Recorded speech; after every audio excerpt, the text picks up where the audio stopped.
como les dije también ayer, pueden hacerlo de forma interna también, sin ninguna vergüenza. Estamos para ayudarlos. Ya chicos, entonces la teoría de hoy, la última, es abdomen visceral.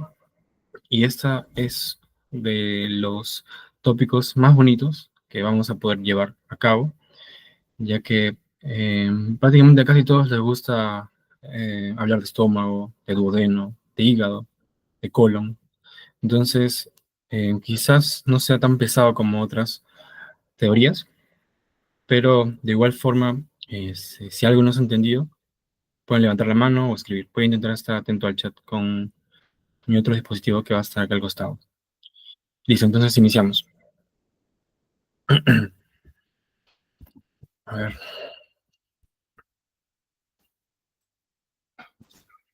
ya. Tenemos entonces el abdomen visceral. Yo soy Luis Alberto Lavado Villanueva y el índice que vamos a ver ahora es estómago, duodeno, yeyuno ilion, colon, hígado, sus porciones principalmente. Luego vamos a ver vías biliares, en el que vamos a encontrar un triángulo muy importante, que es el triángulo de Calot. Les voy diciendo para que lo vayan teniendo en cuenta. Y luego vamos a finalizar con páncreas y un poco de riñón. Aunque riñón se ve poco en abdomen, también se puede ver en los temas de vías urinarias. Todo lo demás, sí o sí, siempre se ve en los temas de abdomen. Bien, entonces vamos a hablar de estómago. Lo primero que quiero que recuerden, olviden por un momento toda la imagen, solo concéntrense aquí, en este recuadro que está a la izquierda. Recuerden que el estómago está siempre dividido en dos pares. Todo está en dos pares. Bueno, en pares en realidad, mejor dicho, no, claro, en pares. En pares nada más. En pares, es decir, en parejas. Recuerden primero, el estómago va a ser una dilatación del tubo digestivo. El tubo digestivo va a comenzar, o el sistema digestivo va a comenzar en la cavidad oral, y luego el tubo va a pasar hacia el esófago, y finalmente la dilatación, es decir, el ensanchamiento de este tubo digestivo, va a ser el estómago. Y entonces va a ser una porción muscular del tubo digestivo, dilatada en forma de J, y en el que vamos a tener en cuenta los pares. ¿Pares por qué? Porque el corazón tiene dos pares, dos porciones en pares. Uno que es vertical y otro que es horizontal. Si no lo logran ver, vamos a dibujarlo aquí. Miren, una porción vertical, voy a poner así como un cuadradito, una porción vertical y otra porción horizontal. Esa es la porción horizontal. Entonces, esa acá es la porción vertical y esta acá es la porción horizontal del estómago. Entonces, ahí ya tenemos un paro, que es las porciones. Luego tenemos en pares también las paredes. Si se han dado cuenta, lo que estamos viendo es la cara anterior del estómago. Por lo tanto, también existe una cara posterior del estómago. También vamos a ver curvaturas. Miren aquí, puse curvatura menor, que es esta, y otra, que es la curvatura mayor, que es esta. ¿De dónde a dónde van las curvaturas? Bueno, son los bordes que están constituyendo al estómago. Miren aquí, desde este lado, desde este borde, hasta este otro borde, se está creando una curvatura. Esa curvatura, a ver, lo dibujo con otro color. Esa curvatura, en azul, es la curvatura menor. Ahora, ¿de dónde a dónde va la curvatura mayor? Bueno, va desde este ángulo que es la incisura o ángulo de His y rodea todo este borde, todo ese borde. Esa es la curvatura mayor y va hasta este borde inferior de este orificio llamado píloro. Muy bien. Y justamente con respecto a ese, van a existir dos orificios. Como les dije, todas están pares. Habían dos porciones, vertical y horizontal, dos paredes, anterior y posterior, dos curvaturas, menor y mayor, y dos orificios, que son este de verde, ese de verde, que es el cardias, o también llamado orificio esofágico. Hacia abajo, o en la extremidad distal, está el píloro, o también llamado orificio duodenal, está de naranja, para que se den cuenta. Cada cosa que tiene un color está representada, o cada palabra que está en un color está representada en el dibujo esquemático de estómago. Está en la parte verde, el cardias, y de naranja, el píloro. Luego también podemos ver que hay más porciones o más estructuras que podemos darnos cuenta, como el polo superior, o también llamado fornix gástrico. Hacia abajo podemos ver el polo inferior, que en realidad no tiene otro nombre, solamente el polo superior es el que también se le puede llamar fornix. Y vamos a darnos cuenta que también existe un fondo. Ese fondo va desde la incisura de His, que les he mencionado hace poco, que es el ángulo o incisura de His, que es este. Y si trazamos una línea vertical, perdón, una línea horizontal, que es esta, y luego hacia arriba, hacia todo lo vertical, se va a formar una especie de cúpula, miren.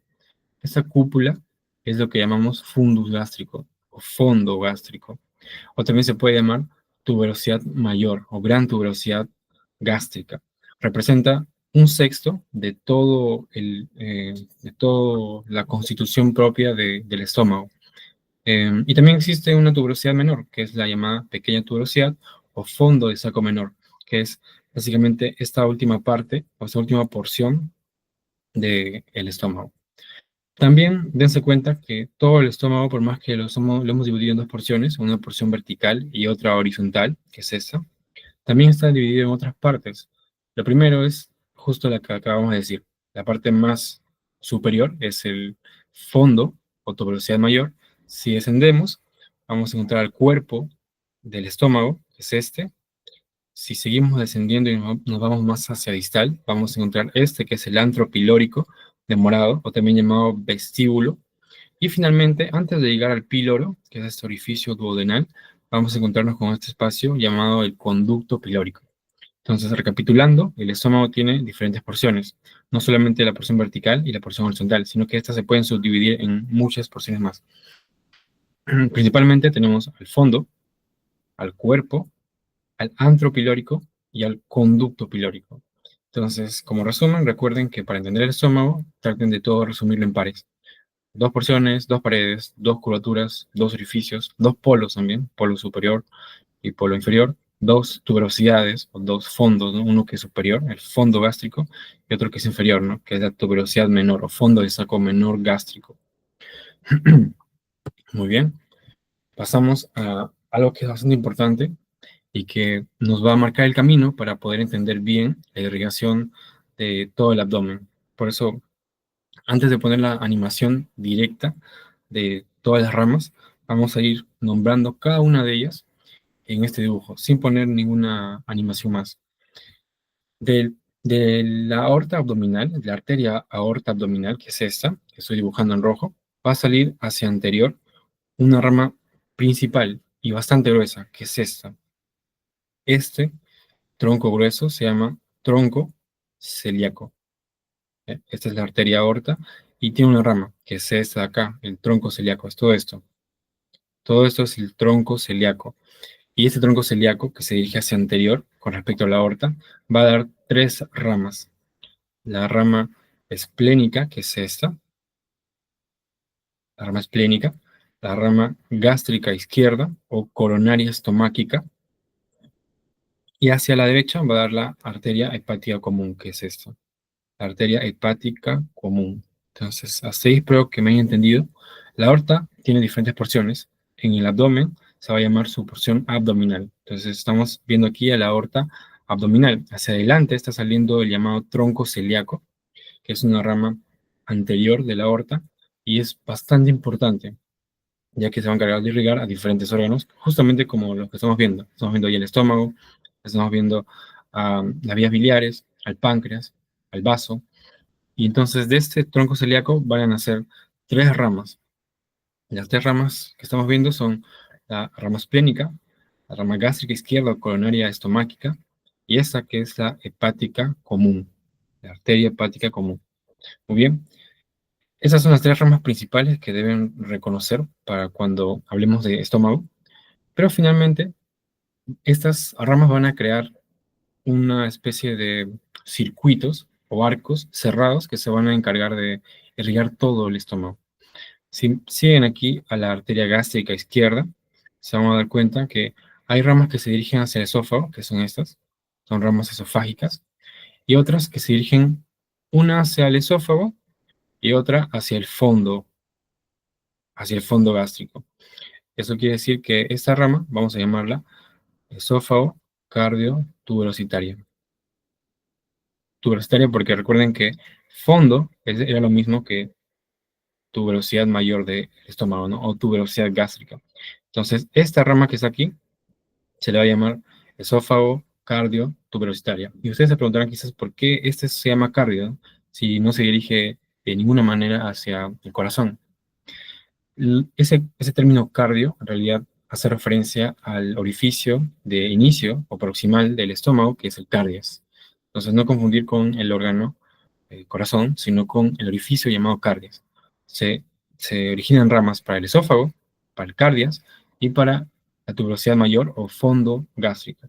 Por eso se llama arteria o rama esófago cardio tuberositaria.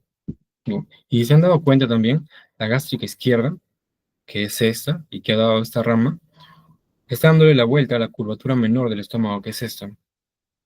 Y ven cómo le está dando la vuelta hacia anterior y hacia posterior también. Y aquí hay una rama que también están haciendo de esta otra arteria, es decir, se está formando el primer arco de los que les he mencionado. Si hay una gástrica izquierda que está dando la vuelta aquí a la curvatura menor, por lo tanto también debe haber una gástrica derecha. Lo que trato de decir ahora es que en anatomía, siempre cuando hay algo que es superior, siempre hay su contraparte, es decir, hay algo que es inferior.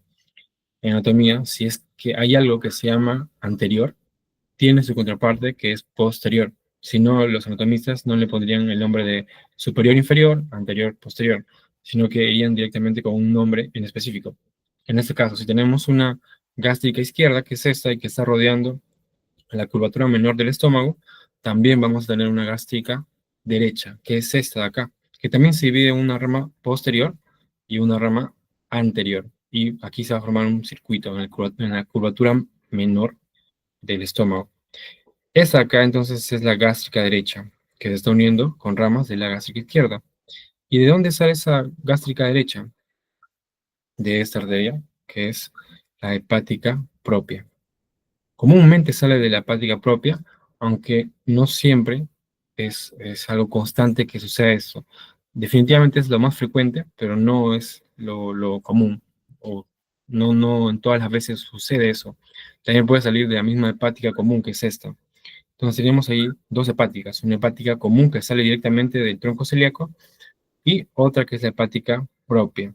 Y de la hepática propia sale la arteria gástrica derecha que se une en la curvatura menor con la gástrica izquierda.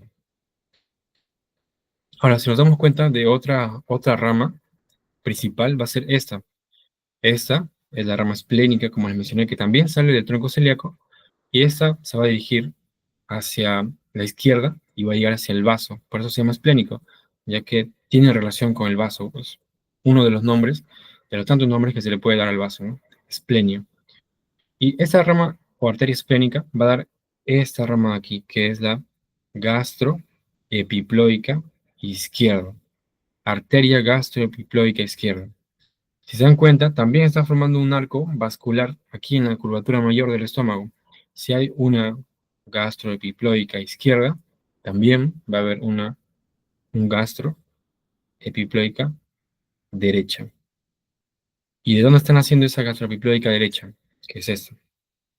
De esta arteria de acá, esta arteria, que es la llamada arteria gastroduodenal. ¿Bien? Es la arteria gastroduodenal. Hasta ahí casi hemos completado toda la irrigación del estómago, si se dan cuenta. Para que lo entiendan así de fácil, va a haber dos arcos. Un arco que se va a encontrar en la curvatura menor del estómago y otra que se va a encontrar en la curvatura mayor del estómago.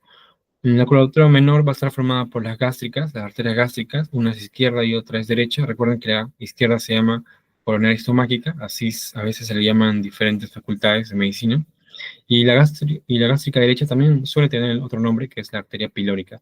Pero con tal que sepan que una es gástrica izquierda y gástrica derecha y se unen en la curvatura menor, basta y sobra.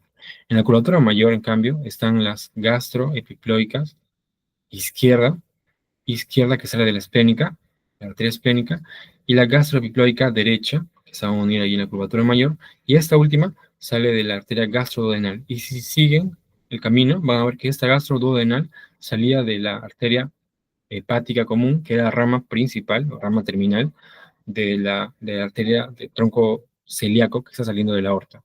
Entonces, aquí en resumen, la arteria hepática común está dando a la arteria gastroduodenal y a la arteria hepática.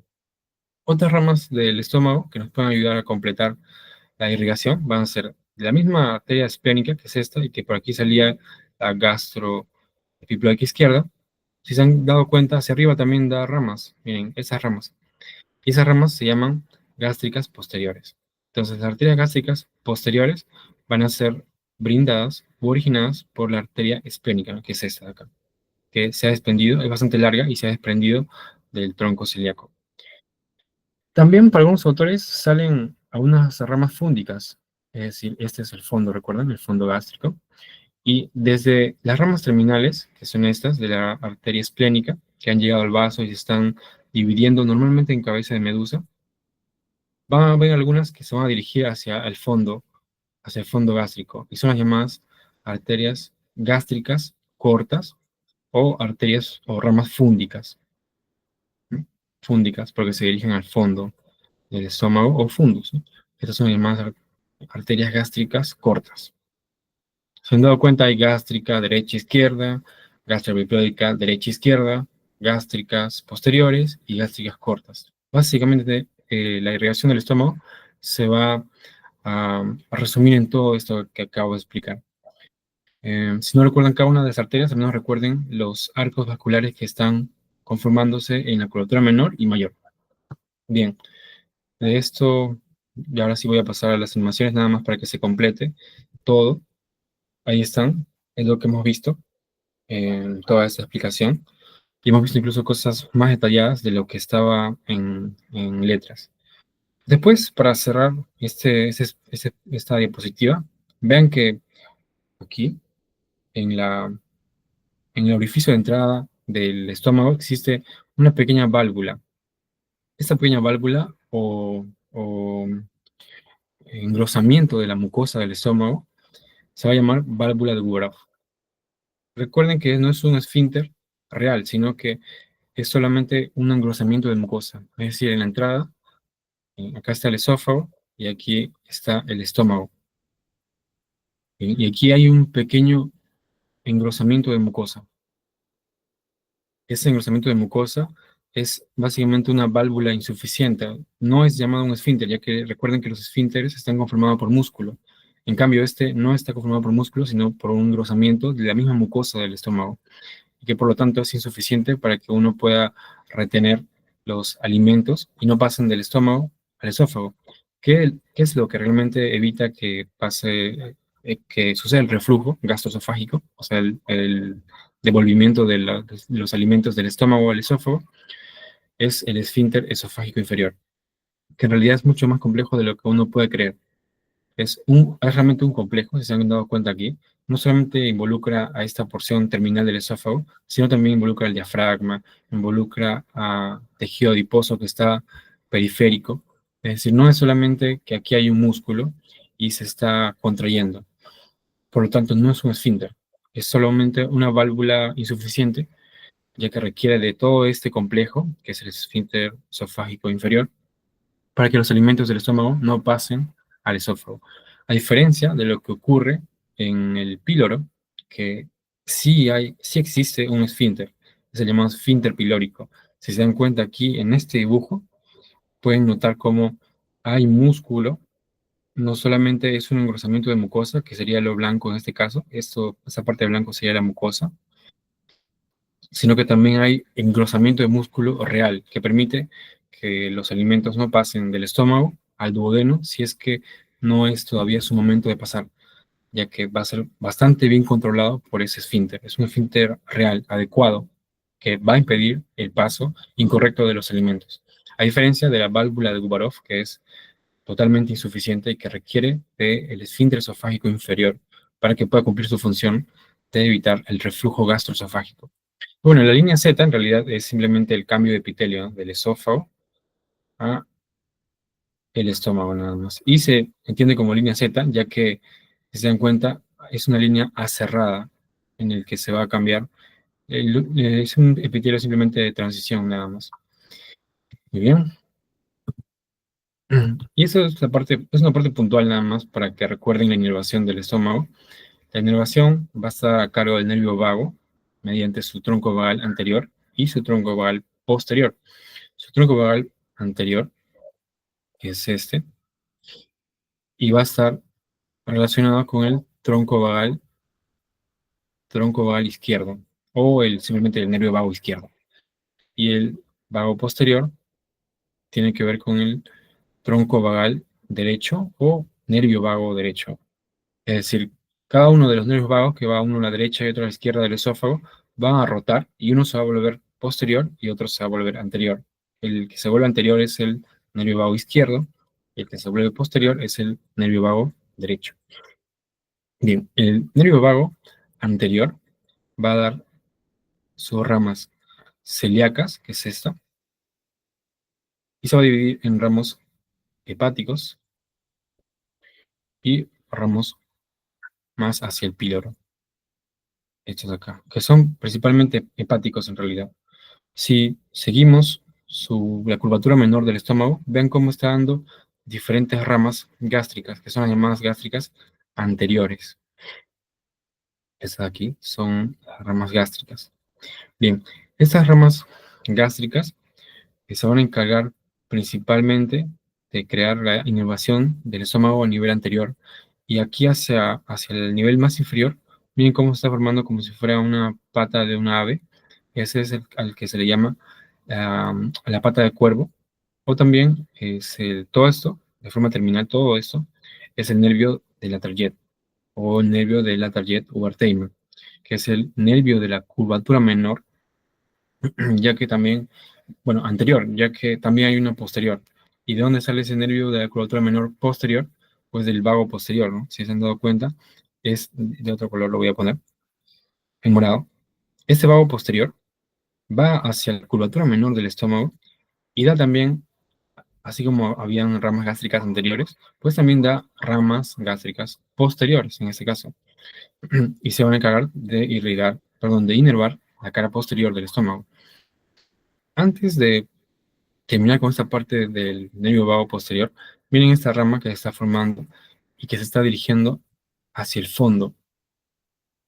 Miren, este es el fondo gástrico, el fondo del estómago. Y ahí está el llamado nervio asesino o nervio criminal de Crasi. Es aquí donde está apuntando la flecha. Vean cómo ese nervio está saliendo del nervio vago posterior.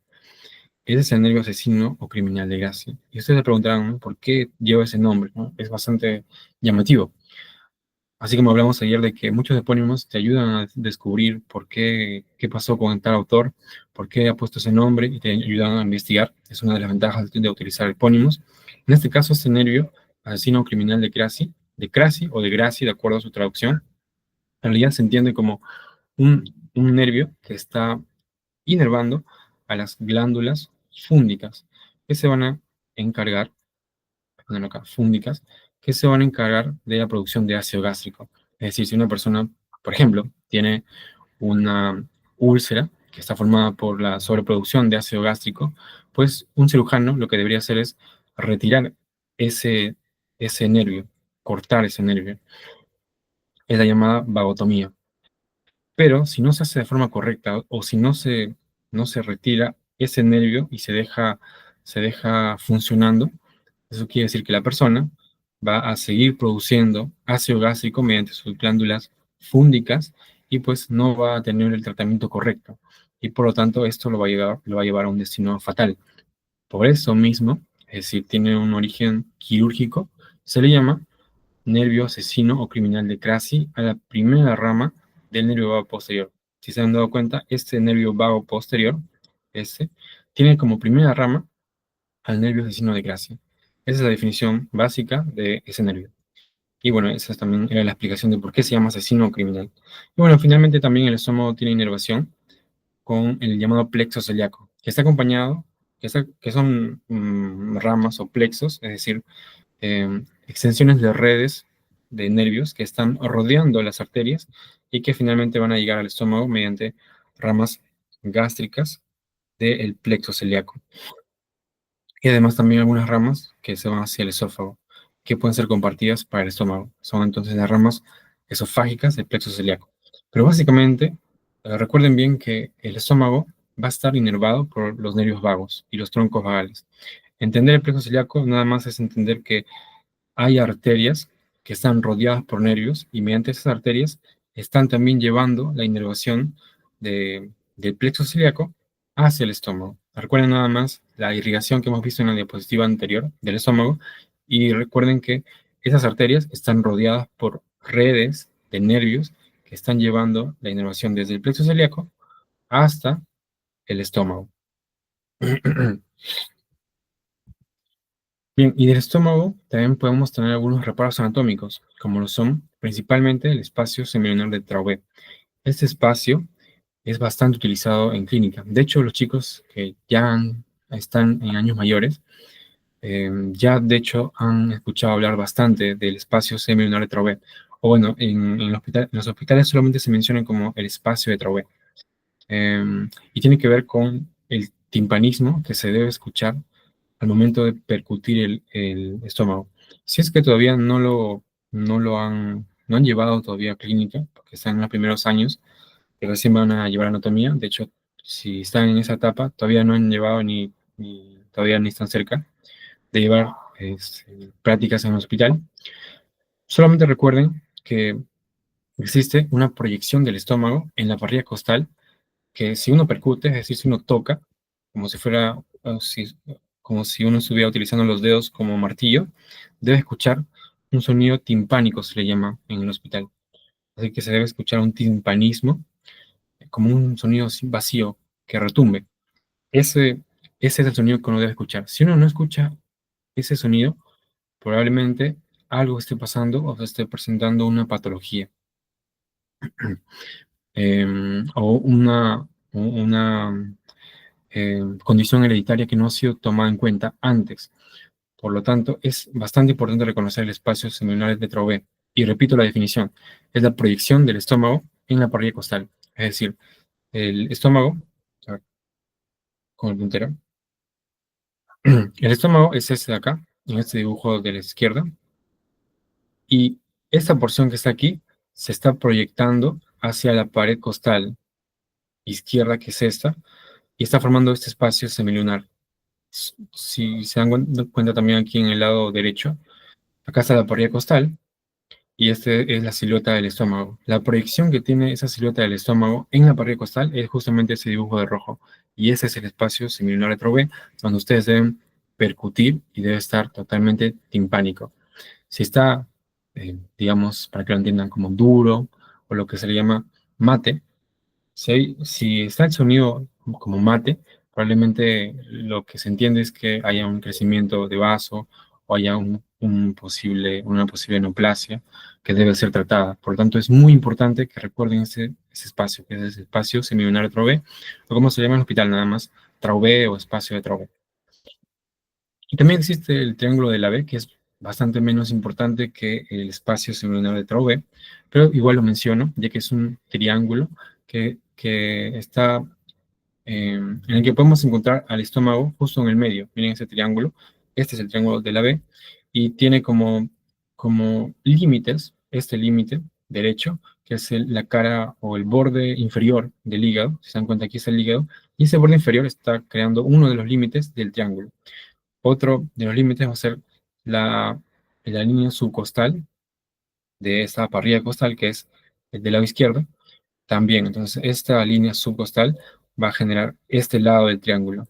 Y finalmente, esta línea va a ser una línea que pase por los novenos cartílagos costales de cada lado de la parrilla costal. Es decir, aproximadamente por aquí está el noveno cartílago costal derecho y aquí del lado izquierdo, y ahí trazo una línea. Y se completa el triángulo con tres lados. Un lado que es del borde inferior del hígado, otro que es el borde inferior o subcostal, del lado izquierdo, y una línea, que es también llamada la línea de la B, por eso este se llama el triángulo de la B, que une a un punto que está uniendo a los novenos cartílagos costales de cada lado de la parrilla costal. Y finalmente el drenaje linfático del estómago. que es algo que podrían preguntar, aunque no es tan necesario, más cuando llevan cirugía, sí, de hecho que es muy importante, pero ahora podemos, si podemos disminuir un poco todo el drenaje linfático, de verdad que ayuda mucho. Y el libro de Rouvier, de anatomía, nos permite clasificar este drenaje linfático en 4 grupos, que son un grupo bastante amplio, que se encuentra en la curvatura menor, y también en parte del fondo gástrico, que es el área linfática llamada gástricos superiores, en color amarillo. En color verde estamos viendo la porción pancreática. Debajo vamos a ver a los subpilóricos, ese es este número 3, nada más está cambiado el orden, pero los colores son los mismos. Este es el subpilórico, en color morado, y encima, de color rojo y bastante menos, es el grupo ganglionar con menor tamaño, menor extensión, que es el grupo ganglionar suprapilórico.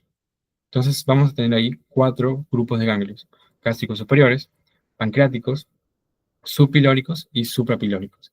Ahora, si esto les ha parecido algo accesible para entender las zonas topográficas de drenaje del estómago, quiero solamente mostrarles cómo es realmente todos los grupos ganglionares del estómago. Son 16 grupos de drenaje linfático o de grupos ganglionares, pero que en realidad no siempre son tomados. Como les digo, podría ser una pregunta más de cirugía que de una persona que está llevando en realidad anatomía. Yo recuerdo que solamente cuando llevé anatomía, hace mucho tiempo, me preguntaron en un examen de tórax y abdomen, que era la tercera unidad, allí en el anfiteatro de San Marcos, ¿cuál es el grupo ganglionar número 9? Y justo lo había estudiado, porque era algo que me parecía que podía ser algo típico. Y por eso mismo estoy usando esta imagen para que ustedes recuerden cuál de toda esta lista es el principal que deben recordar y nunca olvidar, que es este grupo de acá, el grupo 9. El grupo 9 es importante porque es el grupo ganglionar de la arteria celíaca, bueno, está en inglés, ¿no? Es el tronco celíaco en español. El tronco celíaco, que es el grupo 9, puede ser preguntado, y más si son estudiantes de San Marcos, puede ser que se repita quizás una pregunta así. Por lo tanto, si les gusta anatomía, pueden recordarse todos los grupos ganglionares. Si no les gusta tanto o se les hace difícil, recuerden bien a este grupo 9, que es el grupo ganglionar del tronco celíaco.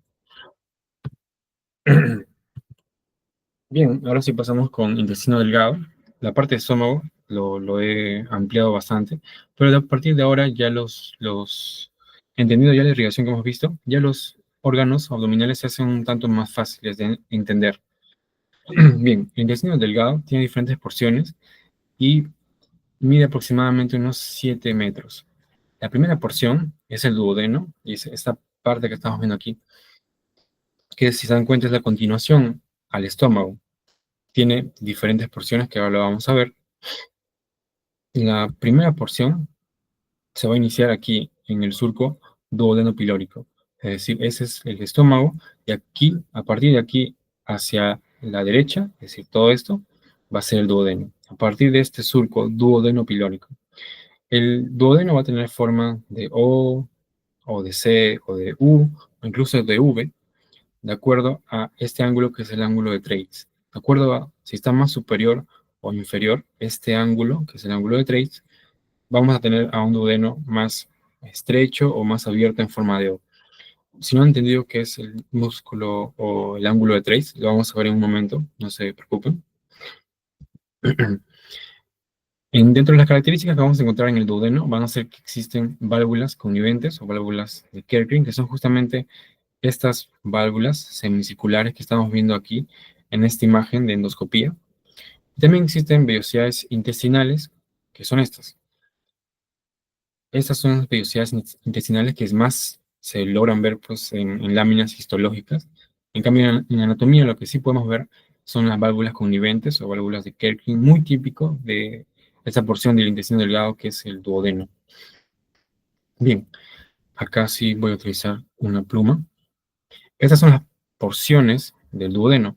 Miren, hay una primera porción o también llamada bulbo duodenal, que mide 5 centímetros aproximadamente y que están aquí determinados con este color amarillo, que es la porción bulbo duodenal o primera porción del duodeno. Si seguimos bajando, vamos a encontrar a la porción descendente del duodeno, que está en color medio lila o morado. Entonces, esa segunda porción o porción descendente, esta se va a continuar con una porción horizontal o porción inferior. Esta es la porción horizontal, inferior o transverso. Sería la porción transversa del duodeno. Y en verde estamos viendo la porción ascendente del duodeno. Está aquí. Porción ascendente del duodeno, o también llamada cuarta porción del duodeno. Entonces, hasta aquí han visto 4 porciones del duodeno. Una porción bulboduodenal, que es la primera. La segunda, que es la porción descendente o vertical. La tercera es la porción horizontal o transversa o inferior del duodeno. Y la última porción es la cuarta porción, la porción ascendente. Y este es el ángulo de Thwaites. Este es el ángulo de Thwaites. Ángulo de Thwaites.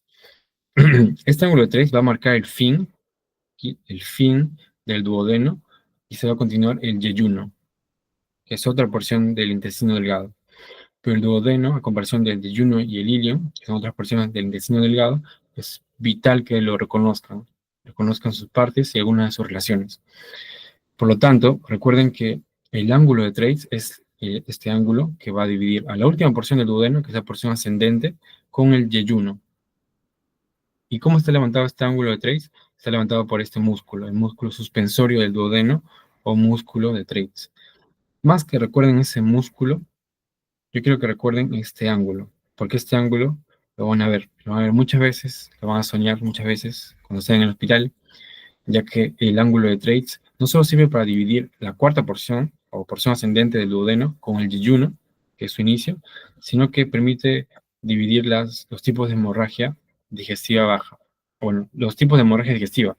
Hacia su derecha vamos a tener las hemorragias digestivas altas, y hacia su izquierda, es decir, a partir del yeyuno hacia distal, vamos a encontrar las hemorragias digestivas bajas. Entonces, el ángulo de Thwaites es el punto de división de las hemorragias digestivas.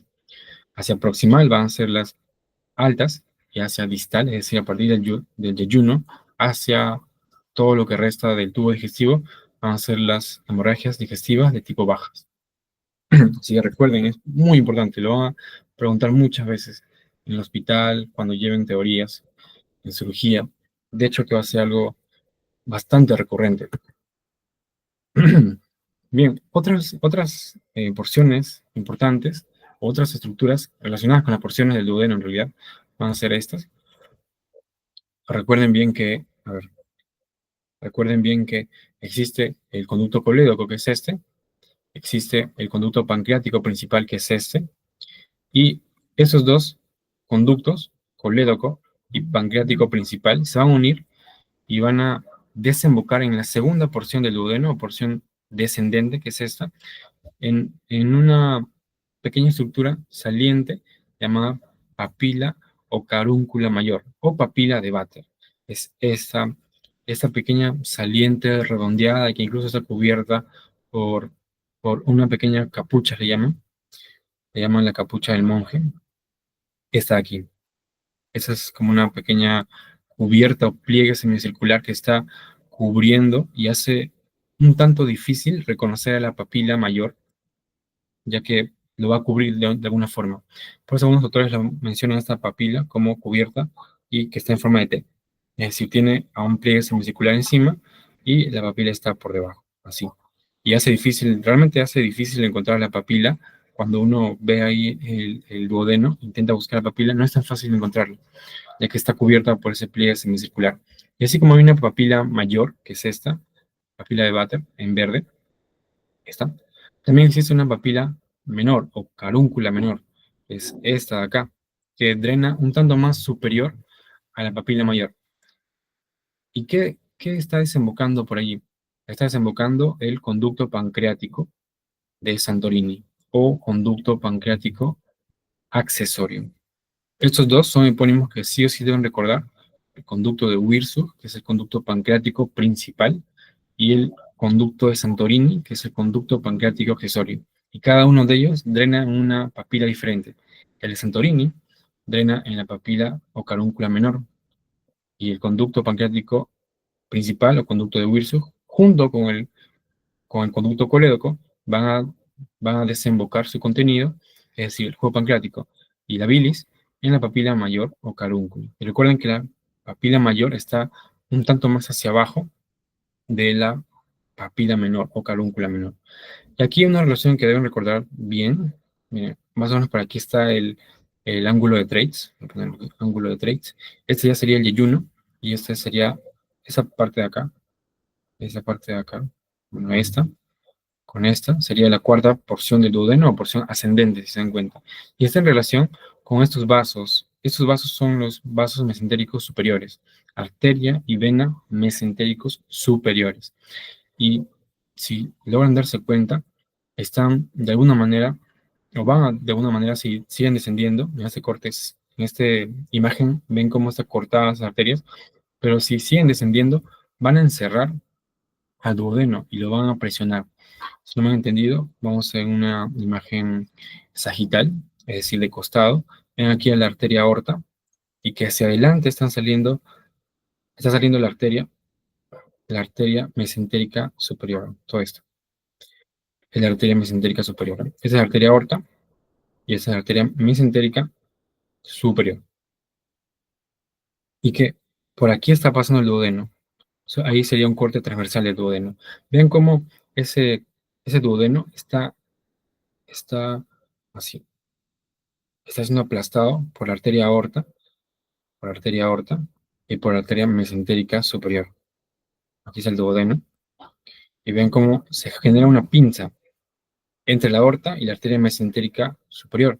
Esa es la pinza aortomesentérica. Y para los que ya han llevado clínica lo van a reconocer. Para los que no han llevado, solamente recuerden el nombre, que les puede servir mucho más adelante. Es el llamado síndrome de Wilkie. Ese síndrome de Wilkie es las consecuencias que suceden cuando uno tiene un pinzamiento aortomesentérico y entre la aorta y la arteria mesentérica superior está ocurriendo una oclusión de la tercera porción del duodeno. Esta es la tercera porción del duodeno.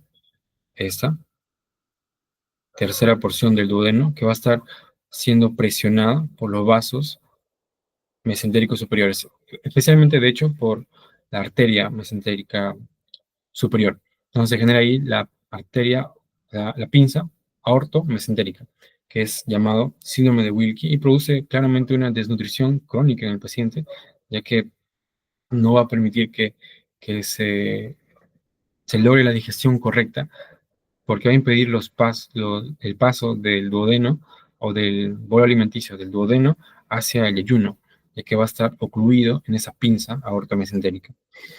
Eso es solamente un dato adicional en realidad, que les puede servir bastante en clínica. Bien, aquí estamos viendo nada más para que no se confundan. Este es el conducto colédoco que viene desde las vías biliares y ese es el conducto pancreático, el conducto de Wirsug que viene desde el páncreas y los dos suelen unirse, no es lo constante, no sucede en todos los casos, pero es más frecuente. El conducto colédoco, el conducto pancreático principal o de Wirsug se unen y crean una dilatación aquí que es la ampolla de Vater.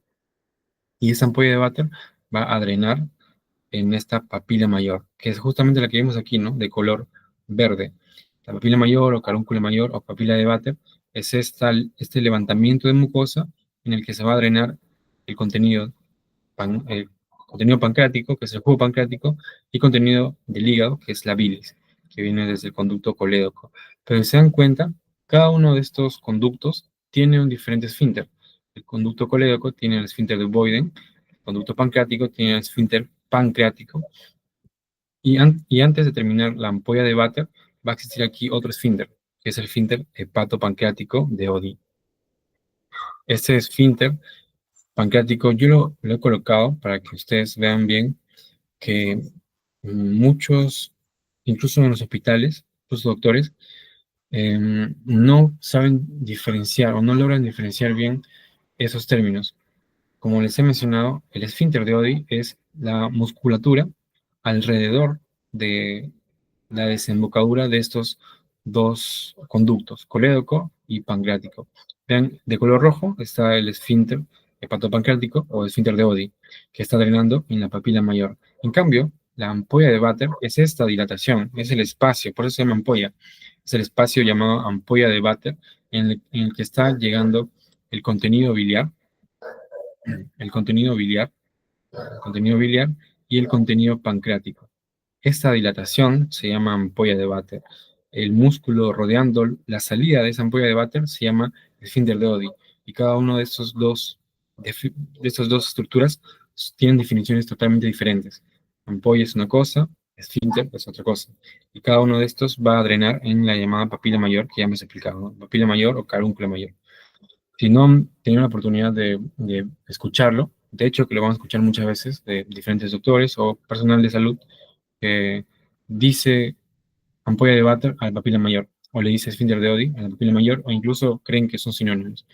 Simplemente si se dan cuenta, ampolla es una dilatación, esfínter es un grupo muscular que está impidiendo o no la salida de un contenido de un conducto. Y la papila mayor es el levantamiento de la mucosa que permite ese mismo drenaje o desembocadura de los contenidos, en este caso biliar y pancreático.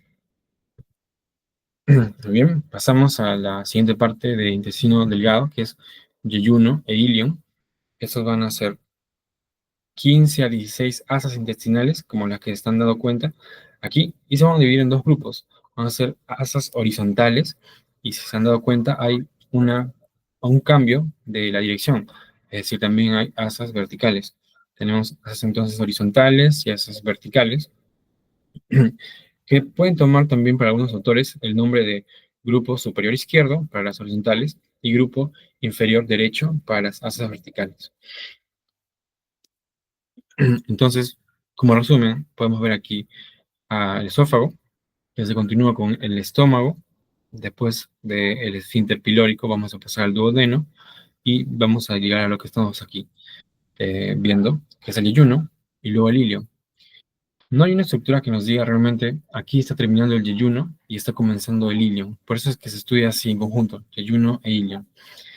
Pero podemos darnos cuenta que para ciertos autores estas dos porciones del intestino delgado tienen cierta proporción, ya que el duodeno solo tiene aproximadamente, como vimos, unos 25 centímetros, más o menos de acuerdo a la bibliografía que lean, pero el yeyuno e ilion tienen casi 7 metros tiene.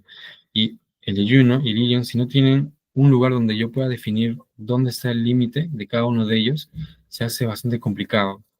Pero algunos autores mencionan que el yeyuno es 2/5 de todo el asa o el paquete intestinal que vean, es como 2/5, y el ilio es como unos 3/5. Lo vamos a ver en la práctica, vamos a tener todo el paquete intestinal palpándolo, y vamos a dividir si dividimos en quintos, vamos a dividir 2/5 proximales van a ser el yeyuno, y los 3/5 distales de todo el paquete intestinal va a ser el ilion. No va a haber una clara ubicación para el yeyuno y el ilion, sino simplemente es como en proporción. Yeyuno es 2/5, ilion es 3/5 de todo el paquete intestinal.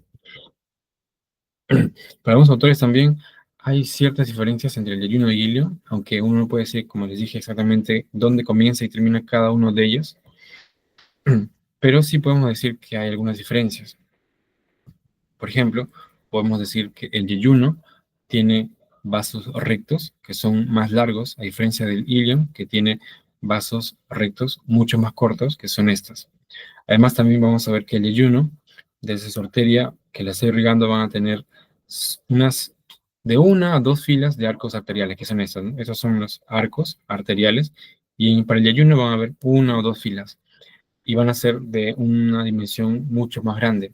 A diferencia del ilion, en el que vamos a encontrar unas 4 a 5 filas de arcos arteriales, que son estas, unas sobre otras. Si se dan cuenta, son más filas de arcos, a diferencia del yeyuno.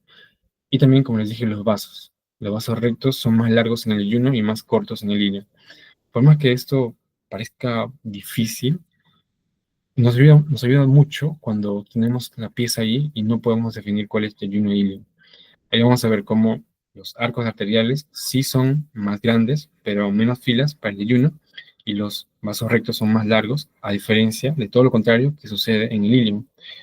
Hay también algunas diferencias que son mencionadas, como los pliegues circulares son más grandes y más cercanos en el yeyuno, como los pueden ver acá, y vamos a encontrar algunos nodos linfáticos, pero solitarios. En cambio, si vemos en la parte del hilio, vamos a encontrar que hay pliegues circulares más cortos, pero en menor número, es decir, son más separados uno de otro y por lo tanto son, como mencionan ahí, más escasos. Entonces van a ser pliegues circulares cortos y en menor cantidad. Pero lo que es en mayor cantidad van a ser los nodos. Los nodos linfáticos van a ser mayores y van a formar placas. Estas son las llamadas placas de Peyer. Entonces, como resumen, les dejo esto para que puedan leer bien las diferencias. Es básicamente un resumen de todo lo que hemos visto entre Yeyuno e Ilion, porque es vital que lo reconozcan, porque, como les dije, no hay un límite que los pueda dividir claramente al Yeyuno e Ilion, sino que realmente necesitamos ayudarnos o apoyarnos de otras estructuras, de ciertos parámetros arteriales o no, de los nodos linfáticos, que nos ayuden a dividirlos y poder entender claramente cada uno de ellos. Entonces aquí les dejo para que vean las diferencias y se lo pueden memorizar, ya que son preguntas bastante recurrentes en las clases teóricas o en los exámenes teóricos de las diferentes facultades de medicina.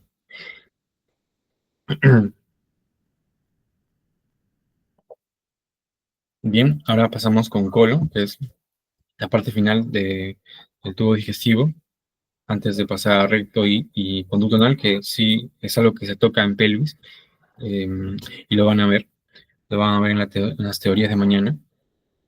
Entonces vamos con colon. Aproximadamente tiene esta longitud de 1.4 o 1.8 metros, dependiendo de los autores en realidad, y su diámetro va a ir descendiendo. Tiene un diámetro de 75 y poco a poco cuando va llegando al colon sigmoides, que es la última porción del colon, ya su calibre va disminuyendo bastante. Va a derivar del intestino medio y del intestino posterior. Pues es más un detalle embriológico nada más. Pero recuerden sí que tiene porciones fijas y móviles, ya que el colon no es solo uno, sino que tiene porciones que pueden variar un poco, pero lo vamos a intentar hacer lo más fácil posible. Ahora, antes de pasar a las porciones fijas y móviles, recuerden que el colon tiene características distintivas, que por favor tienen que reconocerlo en la práctica. Las características distintivas que tiene el colon y no tiene otras porciones del tubo digestivo van a ser las tenias cólicas, que son estos engrosamientos musculares de la capa longitudinal. La capa longitudinal externa se va a concentrar y va a generar estas tenias cólicas. Parece como si fuera un gusano largo, por eso se le llama tenias cólicas. Y alrededor de esas tenias cólicas vamos a encontrar estos divertículos o sacos o apéndices llenos de tejido adiposo. Y esos van a ser los apéndices epiploicos, que no lo van a encontrar en otras porciones del tubo digestivo, sino en el colon.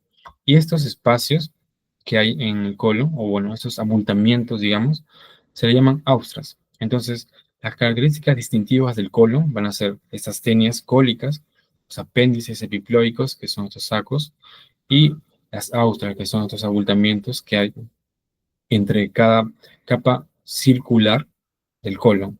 Es decir, las capas musculares del colon se van a concentrar. Si se concentran las longitudinales, se van a llamar tenias cólicas. Si se concentran las circulares internas, que son esta, esta y así, de esta forma, van a generar abultamientos. Pero de todas formas, la capa muscular interna se concentra y forma austras. La capa muscular externa o longitudinal externa va a generar a las tenias cólicas. Bien, y en este corte transversal vamos a ver, este corte transversal vamos a ver igual también las tenias cólicas, que van a ser el número de 3, las austras, que son esos abultamientos, y los apéndices epiploicos que cuelgan de todo el calibre del colon. Si no han entendido eso de las tenias, podemos verlo aquí también. van a existir tres tenias, que son una, la tenia anterior o libre, luego vamos a tener dos que van a estar en la parte posterior, van a ser las tenias posterolateral o tenia epiploica o tenia mental, y la que está más hacia inferior va a ser la tenia posteromedial o tenia mesocólica, es decir, van a ser tres concentraciones de capas, recuerden, muscular externa o longitudinal externa, que van a generar o van a originar estas tenias. Una tenia anterior y dos tenias posteriores, una posterolateral y otra posteromedial. Y con respecto a las porciones del colon, como hemos visto, tenemos, si aquí inicia el colon, esta de acá es yeyuno, perdón, es el yeyuno estaría por acá, y el duodeno estaría por acá. Así, resumiendo, ¿no? Resumiendo un poquito, dibujar todo hasta el duodeno, yeyuno, y la parte final del intestino delgado sería el ilion, que es este, y se une al colon mediante la válvula ileocecal, que sería por aquí. La válvula ileocecal entonces da inicio al colon con esta porción, que es el llamado ciego. El ciego, que es una porción más móvil, o para algunos autores le llaman como semimóvil.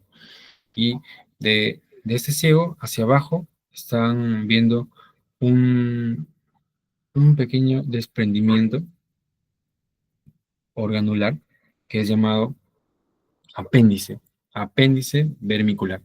Ese apéndice, que tiene una forma de gusanito, se desprende de la parte inferior normalmente del ciego, pero tiene diferentes orientaciones. Miren, el ciego tiene principalmente una orientación retrocólica, ya que representa al 65% de las veces que se ha encontrado este órgano. Pero también hay otras diferentes posiciones. Está la paracólica, la medio inguinal, la orientación pélvica, la promontérico o la orientación preilial o posilial, que es el 1%, es la proporción más baja. Pero como se dan cuenta, la posición principal y frecuente, común, va a ser la posición retrocólica, eso no lo olviden. El apéndice tiene principalmente una orientación retrocólica. Si vamos avanzando en el colon, vamos a encontrar que hacia arriba vamos a encontrar esta porción que es el colon ascendente. Acá es el colon ascendente y vamos a encontrar la primera flexura o el primer ángulo cólico, que es el ángulo hepático, o también llamado ángulo pues derecho, ¿no?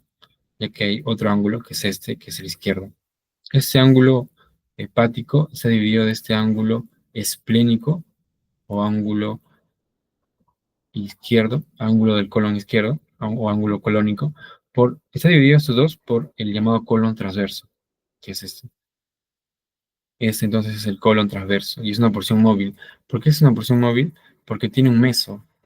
Este de acá es un meso. Miren, ese de blanquito que ven detrás del colon transverso es un meso y se llama mesocolon transverso. Ese meso permite que tenga movilidad este colon transverso.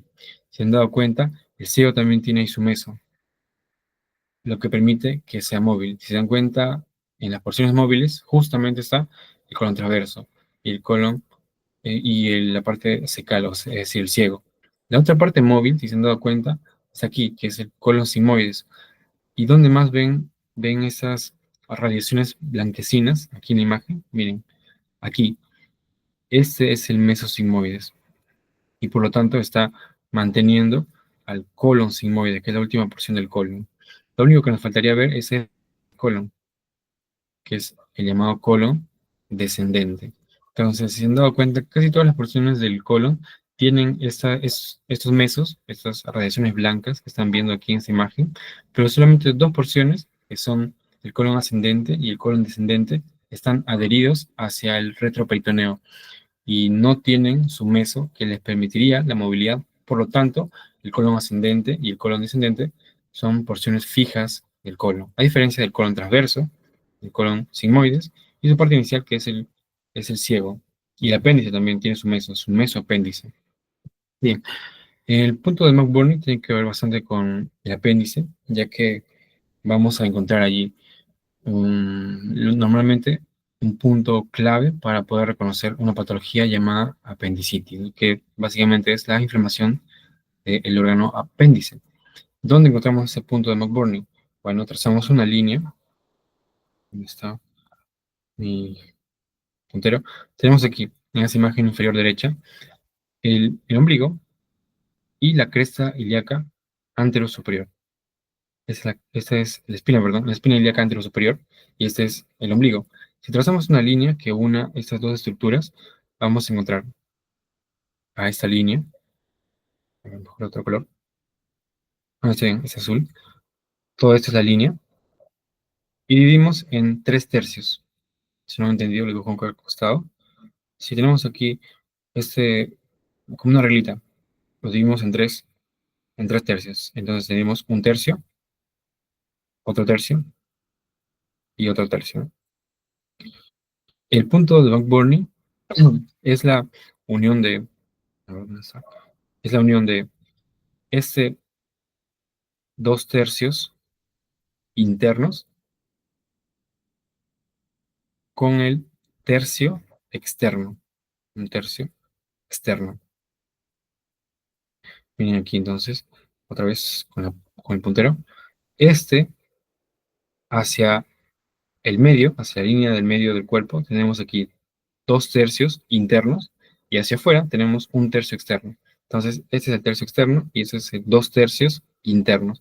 La intersección de esos 2 tercios internos y un tercio externo está el llamado punto de McBurney, en el que uno, por palpación profunda o incluso superficial, puede provocar dolor en el paciente. Y ese dolor representa una patología que normalmente es apendicitis, aunque no siempre puede darse el caso, puede ser otra patología, pero casi siempre nos va a representar o identificar una patología de apéndice, de inflamación de apéndice. Lo menciono porque es bastante preguntado en realidad, pero ya en clínica, ahora que están llevando anatomía, probablemente sea una pregunta que ustedes todavía no conozcan y puede ser una pregunta es, es algo bastante preguntable, pero cuando uno lleva clínica ya es algo más común y que uno debe profundizar un poco más. Por eso les menciono que el punto de McBurney, aunque siempre esté relacionado con apendicitis, en realidad no siempre es así. Puede ser un tanto diferente. O los puntos para encontrar apéndice o las maniobras van a ser totalmente diferentes a solamente reconocer un punto, que es el punto de McBurney. Es algo más complejo reconocer la patología de apendicitis. Bien, la irrigación del colon va a estar a cargo de la llamada arteria mesentérica superior. Es esta, esta es la arteria mesentérica superior. Vamos a igual que estómago, ¿ya? Vamos a ir dibujando cada una de ellas y luego pongo las animaciones para que la puedan ver. Y luego les voy a pasar también este PDF con apuntes como lo hice ayer también. Entonces, esta es la arteria mesentérica superior y vamos a encontrar aquí, para que sea más fácil, dos arterias cólicas. Esta es la arteria cólica derecha y esta es la llamada arteria cólica media. Si se dan cuenta, hay una arteria cólica derecha, otra que es la arteria cólica media, y faltaría la arteria cólica izquierda. Pero esta no sale de la arteria mesentérica superior, sino de una rama más inferior, que es esta. Las dos, por cierto, salen de la aorta abdominal, arteria mesentérica superior, y esta que estoy escribiendo, que es la arteria mesentérica inferior, que es esta. Esta es la arteria mesentérica superior, y la de abajo, la arteria mesentérica inferior.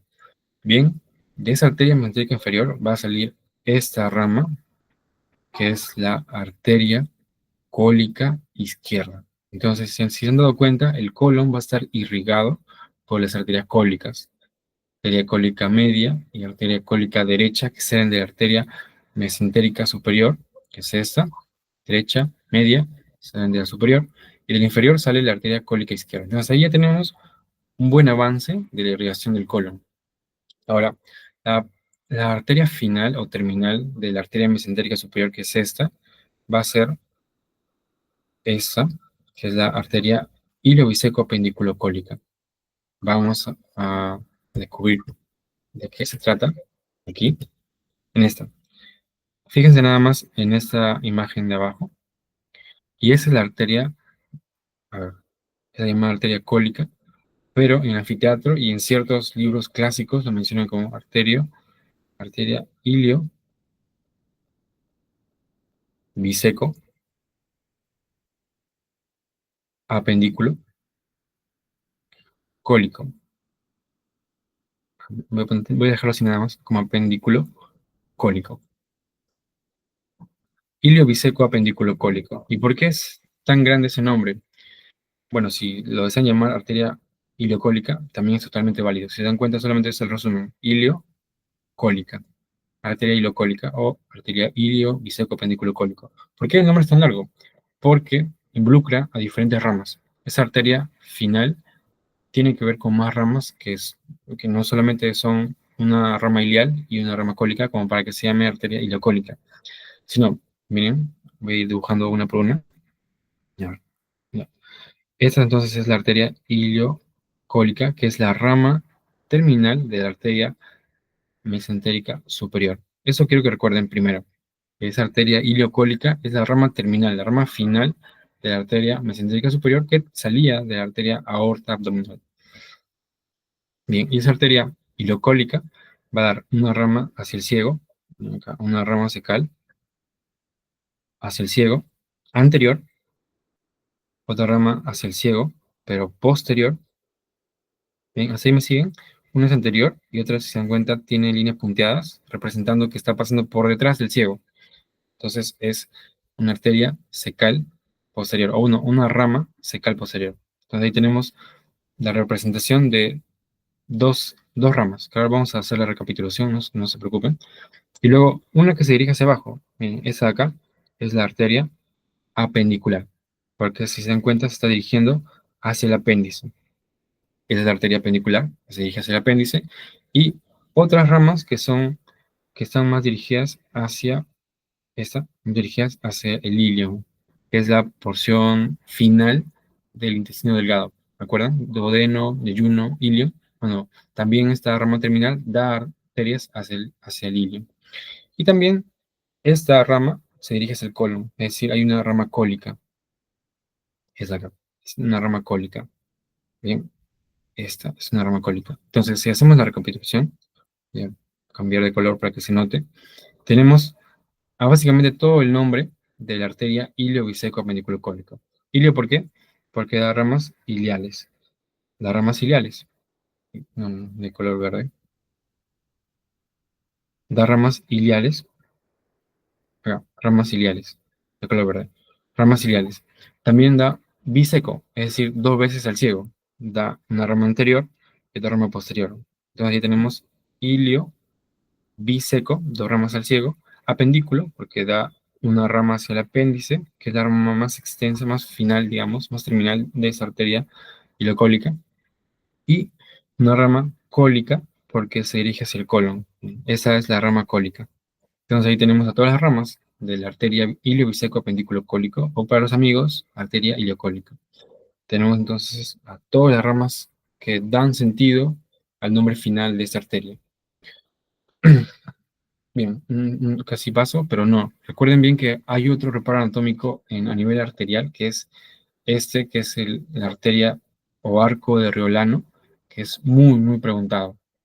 Este de acá, de línea punteada, va a ser el arco de Riolano, y va a unir, si se han dado cuenta, a la arteria cólica media y a la arteria cólica izquierda. Cada uno de ellos da una rama que se va a unir y va a generar un arco bastante más pequeño al arco que está llegando al colon directamente. Miren. Este arco es el que está llegando directamente al colon, pero hay un arco que es un poco más pequeño, más estrecho, en el que va a estar uniéndose una rama de la arteria cólica media, que ahí está definida, arteria cólica media, con la arteria cólica izquierda. Esa unión o anastomosis genera la arteria o arco de Riolano, que créanme que deben recordar sí o sí. Otras arterias que no hemos tocado todavía son estas otras ramas de la arteria mesentérica inferior. Recuerden, esta es la arteria mesentérica inferior y está dando de la arteria cólica izquierda y también está dando 3 a 5 ramas de arterias sigmoideas y van a generarse aquí arcos sigmoideos. Bien, 3 a 5 arterias sigmoideas que se dirigen hacia el colon sigmoides, que es la última porción del colon. y una rama terminal de esa arteria mesentérica inferior, que dejó de dar sus arterias sigmoideas, da una rama final que es la arteria rectal superior y que va hacia el lado posterior del recto y lo va a irrigar en la parte más alta, en la parte más superior. Por eso se le llama arteria rectal superior, o también algunos autores lo llaman como arteria hemorroidal superior también. Arteria hemorroidal superior. Bien. Y eso acá, al lado derecho, en la imagen superior derecha, vean aquí, este lado, que, que es la arteria yuxtacólica, paracólica o marginal de Drummond. Es una arteria que está paralelo al colon, este es el colon, en gris, y hay una arteria que está yendo paralelo a ese borde del colon. Esa arteria es la llamada arteria del colon, la arteria de todo el colon, y esa se le llama, según diferentes autores, y estoy poniendo todos sus nombres, yuxtacólica, paracólica o arteria marginal, pero el nombre es arteria de Drummond. Ese es el nombre epónimo que deben recordar porque, al menos en colon, sí se puede preguntar, arteria de Drummond. Y la otra pregunta en epónimo es, ¿cuál es la arteria de Riolano? Entonces, recuerden bien esas dos definiciones. Arteria de Riolano es la anastomosis de las ramas, arteria cólica media y arteria cólica izquierda, como lo están viendo en la imagen. En la imagen de la derecha superior, vemos ahí a la arteria marginal de Drummond, que es esta arteria paralela al colon y que, si se dan cuenta, de esa última arteria están brindándose todos los ramos que se dirigen directamente ya a irrigar el calibre del colon. Todo esto, todas esas ramitas que están saliendo de esta arteria en color rojo, van a salir entonces de esta arteria del colon, arteria colónica o arteria de Drummond, arteria marginal de Drummond. Muy bien. Aquí tenemos las diferencias, como un resumen de lo que hemos visto de intestino delgado e intestino grueso. Y también es una tablita nada más como para que lo lean y lo repasen, para que vean qué diferencias hay entre el intestino delgado y el intestino grueso, y para que recuerden bien cuáles son los reparos exclusivos del intestino grueso, que les adelanto aquí, que son estos tres de acá abajo. Por eso es que dice presente, presente y presente. ¿Cuáles eran esos reparos anatómicos exclusivos del intestino grueso? Pues son los apéndices epiploicos, son las tenias cólicas y esas aculaciones llamadas austras o abultamientos del colon. Muy bien, los dejo para que lo puedan leer. Vamos terminando con hígado. Bien, vamos a pasar también un poco más rápido. El hígado tiene diferentes caras, también tiene bordes. Tiene este borde, a ver, ahora sí con el puntero. Tiene este borde, que es el borde inferior del hígado, y aparte tiene dos bordes superiores, un borde póstero superior y un borde póstero inferior. El que están viendo aquí es el borde inferior, no póstero inferior, sino el borde inferior. O también algunos autores le llaman el borde anterior del hígado. Y entonces esos serían los tres bordes del hígado. Y las dos caras del hígado, por más que parezca que tengan más caras, solo tiene una cara diafragmática, que es la que está en contacto con un músculo diafragma, que no solamente es esta cara, que parece la cara anterior, sino que la cara que está por detrás también tiene contacto con el diafragma. Por eso todo eso se le llama cara diafragmática. Y la cara que está por debajo de este borde anterior es la cara visceral. Si dan cuenta, aquí en esta esquina se está viendo la vesícula biliar. Bueno, la vesícula biliar se encuentra en la cara visceral del hígado, que lo vamos a ver cuando el hígado esté un tanto más echado, es decir, en una perspectiva inferior, vamos a ver ahí la cara visceral del hígado. Por ahora estamos viendo aquí la cara diafragmática. Entonces, las dos caras del hígado son cara diafragmática y cara visceral. Bien, el hígado también tiene diferentes medios de fijación en el que pueden estar involucrados ligamentos, que son uno, el ligamento coronario, y cada uno de ellos, si se dan cuenta, está representado por números también aquí en el dibujo para que no se pierdan. Tenemos el ligamento coronario, que es esta, que está en el borde superior, que en realidad, como les menciono, el hígado solo tiene tres bordes, pero en este caso no es el borde superior, sino desde esa perspectiva de este dibujo, vemos que este lado o este límite más superior está siendo tapizado por el ligamento coronario, que está aquí en número 1. El número 2, que son estas esquinas, si se dan cuenta, del ligamento coronario, van a ser los llamados ligamentos triangulares. Cada lado, los ligamentos triangulares, van a ser la parte final de ese ligamento coronario que es este. Y hacia anterior, vamos a ver al ligamento falciforme, que es este de aquí, hacia adelante. Este ligamento falciforme tiene bastante relación con la pared abdominal. Y también hay elementos vasculares que van a permitir la fijación del hígado, que son elementos que están hacia posterior del hígado y que en parte también lo van a atravesar. La parte de los elementos vasculares que está hacia posterior es la vena cava inferior, y de esta vena cava inferior van a partir las venas hepáticas o las venas suprahepáticas, que van a ser una derecha, una media y una izquierda, que incluso van a dividir al hígado también en porciones. Por eso lo vamos a ver en la siguiente diapositiva. Por ahora recuerden que estos dos elementos vasculares van a ser importantes para la fijación del hígado, ya que el hígado es un órgano bastante pesado y por lo tanto necesita medios de fijación. Estos son los bordes que les estaba mencionando. Vimos un borde anterior o borde inferior del hígado, pero también existen el borde posterior superior y ese borde posterior inferior, que está generando un espacio de ausencia de peritoneo en el que vemos un área desnuda y no está cubierto por peritoneo, por eso es que se llama el área desnuda del hígado, en el que vemos como todo este hígado que está envuelto de peritoneo está en gris. Pero esta parte que está coloreada es la parte en la que hay una ausencia. Y se dan cuenta, en esa parte de ausencia de peritoneo se encuentran los bordes posteriores, el borde posterior superior y el borde posterior inferior. Y también se dan cuenta, vemos ahí la llegada de las venas suprahepáticas, las venas hepáticas, que van a funcionar como fijación del hígado. Ahí vemos también en esta área desnuda cómo está, por si acaso en esta área no está el hígado aquí, sino que ha sido retirado y vemos como detrás del hígado se encontraría la vena cava inferior y, y dando origen a las venas hepáticas, ¿no? Que son esas tres: vena hepática derecha, media e izquierda. Estas dos imágenes pueden relacionarlos como que el hígado que estaba en esta posición, en el espacio de Morrison, ha sido simplemente retirado y está colocado aquí, ¿no? Y simplemente se ha dado vuelta para que puedan ver el área desnuda en el hígado y el área desnuda aquí en la pared abdominal posterior. Tiene relación con órganos como el estómago, por ejemplo, el riñón también, el riñón derecho, está en bastante relación con el hígado. Muy bien. Aquí tenemos algunos surcos hepáticos que van a formar parte de la cara visceral del hígado y también parte de de esta cara diafragmática posterior del hígado, que es esta. Solamente recuerden que el hígado tiene surcos hepáticos y estos surcos hepáticos están formando una H, miren, una H.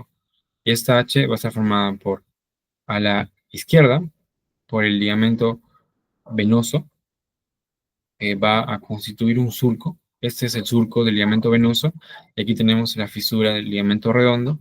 Y hacia la derecha tenemos otra línea que está casi paralela, que va a ser el surco de la vena cava inferior, y hacia adelante, hacia más anterior, vamos a encontrar la fosa cística. Y uniendo estos dos surcos paralelos, vamos a encontrar al porte hepático, que es este espacio en el que va a entrar el pedículo hepático. Vean aquí, esta es una imagen, por más esquematizada que sea, se puede ver más o menos esta H que estoy describiendo. Miren aquí, esta línea, esa línea transversa, y esta otra línea que es paralela a la primera línea. Entonces, esa sería como una imagen más didáctica para entender los surcos hepáticos, pero esta es ya una imagen que se asemeja a lo real. No son líneas, como ven, perfectas, sino que en realidad se entiende como una H cuando uno reconoce los surcos que están siendo formados por estas estructuras. Tenemos entonces aquí al surco de la vena cava inferior. Acá vemos a la fosa cística que está siendo ocupada en este dibujo por la vesícula biliar. Aquí vemos al pedículo hepático, ¿no? La vena porta, la arteria hepática propia y a los conductos hepáticos que están formando al pedículo hepático que entra en el hilio o el espacio que va a permitir la entrada a ese pedículo que es vital para el hígado. Y estos surcos hepáticos en forma de H si se dan cuenta, va a formar dos lóbulos, o dos sublóbulos en realidad, pero se llaman lóbulos. Son los lóbulos cuadrado y el lóbulo caudado. En realidad, aquí están al revés. Ese acá es el lóbulo cuadrado. Voy a poner como un cuadradito. Lóbulo cuadrado. Y este lóbulo es el lóbulo caudado. Ya. Porque esta es la parte más posterior y esta es la parte más anterior del hígado. En la parte más anterior está el lóbulo cuadrado y en la parte más posterior, incluso escondido, casi como una forma de lengüita tiene. Esa va a ser el lóbulo caudado, el primer segmento del hígado, o también llamado, voy a poner por aquí, el llamado lóbulo de Spiegel. Por cierto, en casi todas las facultades de medicina lo van a enseñar de esta manera, como lóbulo de Spiegel, y casi no van a mencionar mucho, que es el llamado lóbulo caudado. Pero recuerden que es el primer segmento del hígado, y ahora van a entender por qué le llamo segmento.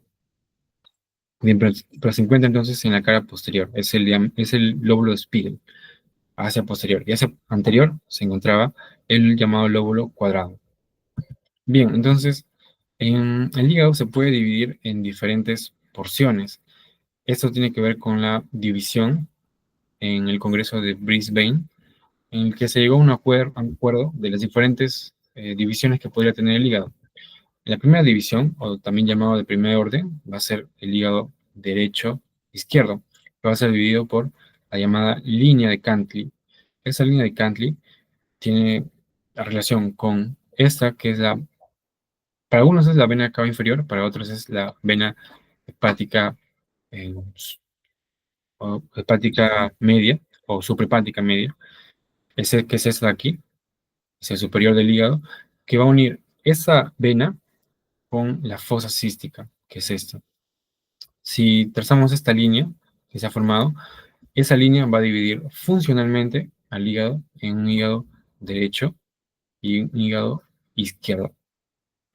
Un hígado derecho y un hígado izquierdo, que es este. Si se dan cuenta, en los otros dibujos hemos visto cómo el hígado, cierto, mejor retrocedo aquí para que se entienda.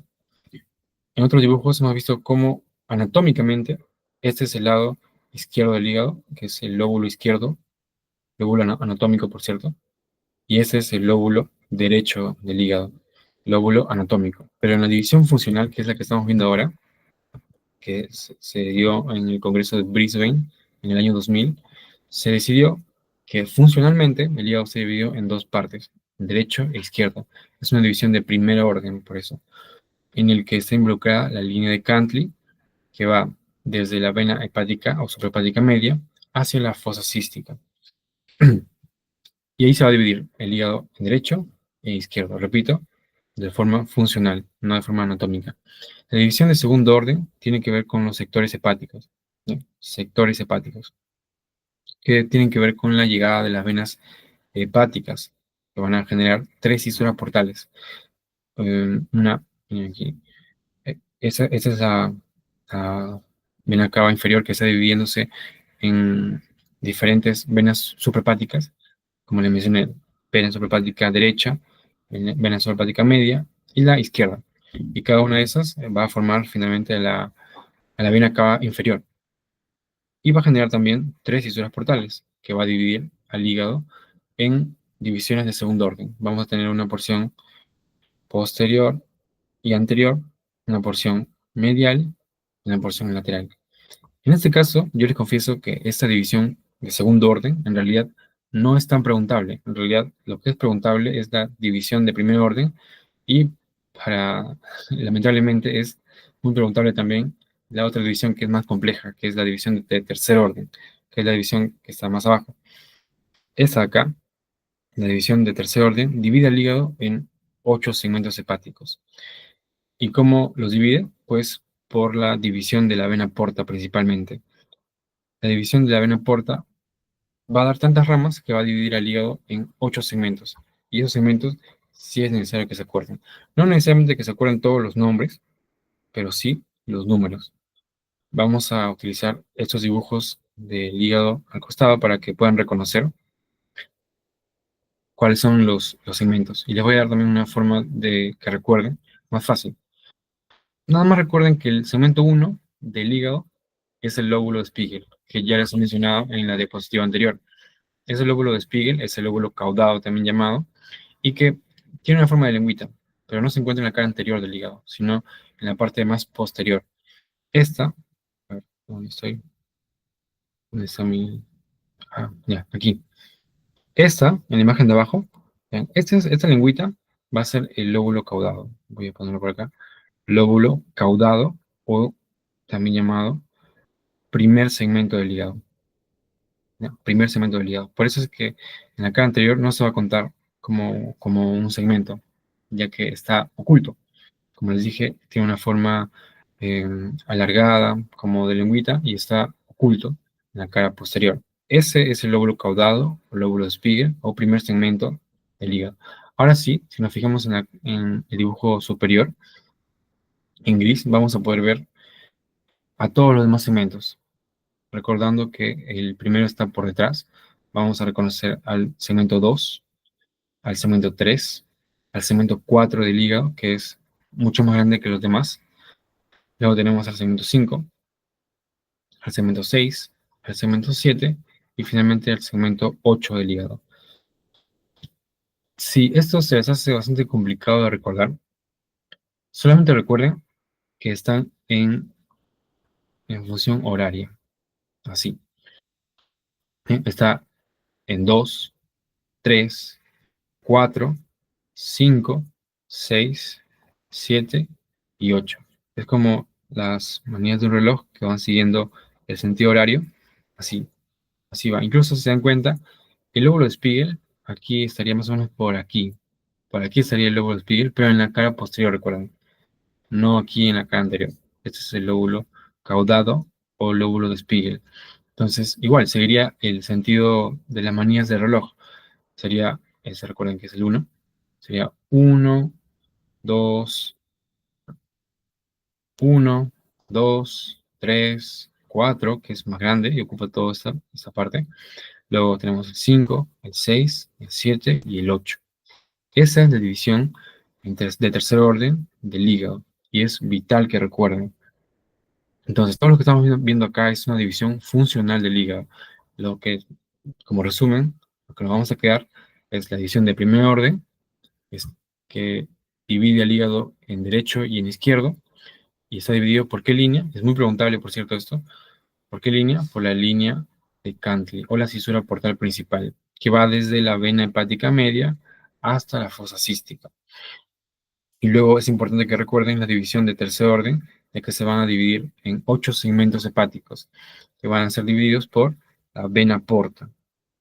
¿Bien? Y ahí tenemos a todos los segmentos hepáticos, que lo podemos reconocer nada más en sentido horario, desde el 1 hasta el octavo. Recuerden que el número 1 es el lóbulo caudado o lóbulo de Spiegel. Muy bien, espero que hasta ahí se haya entendido bien.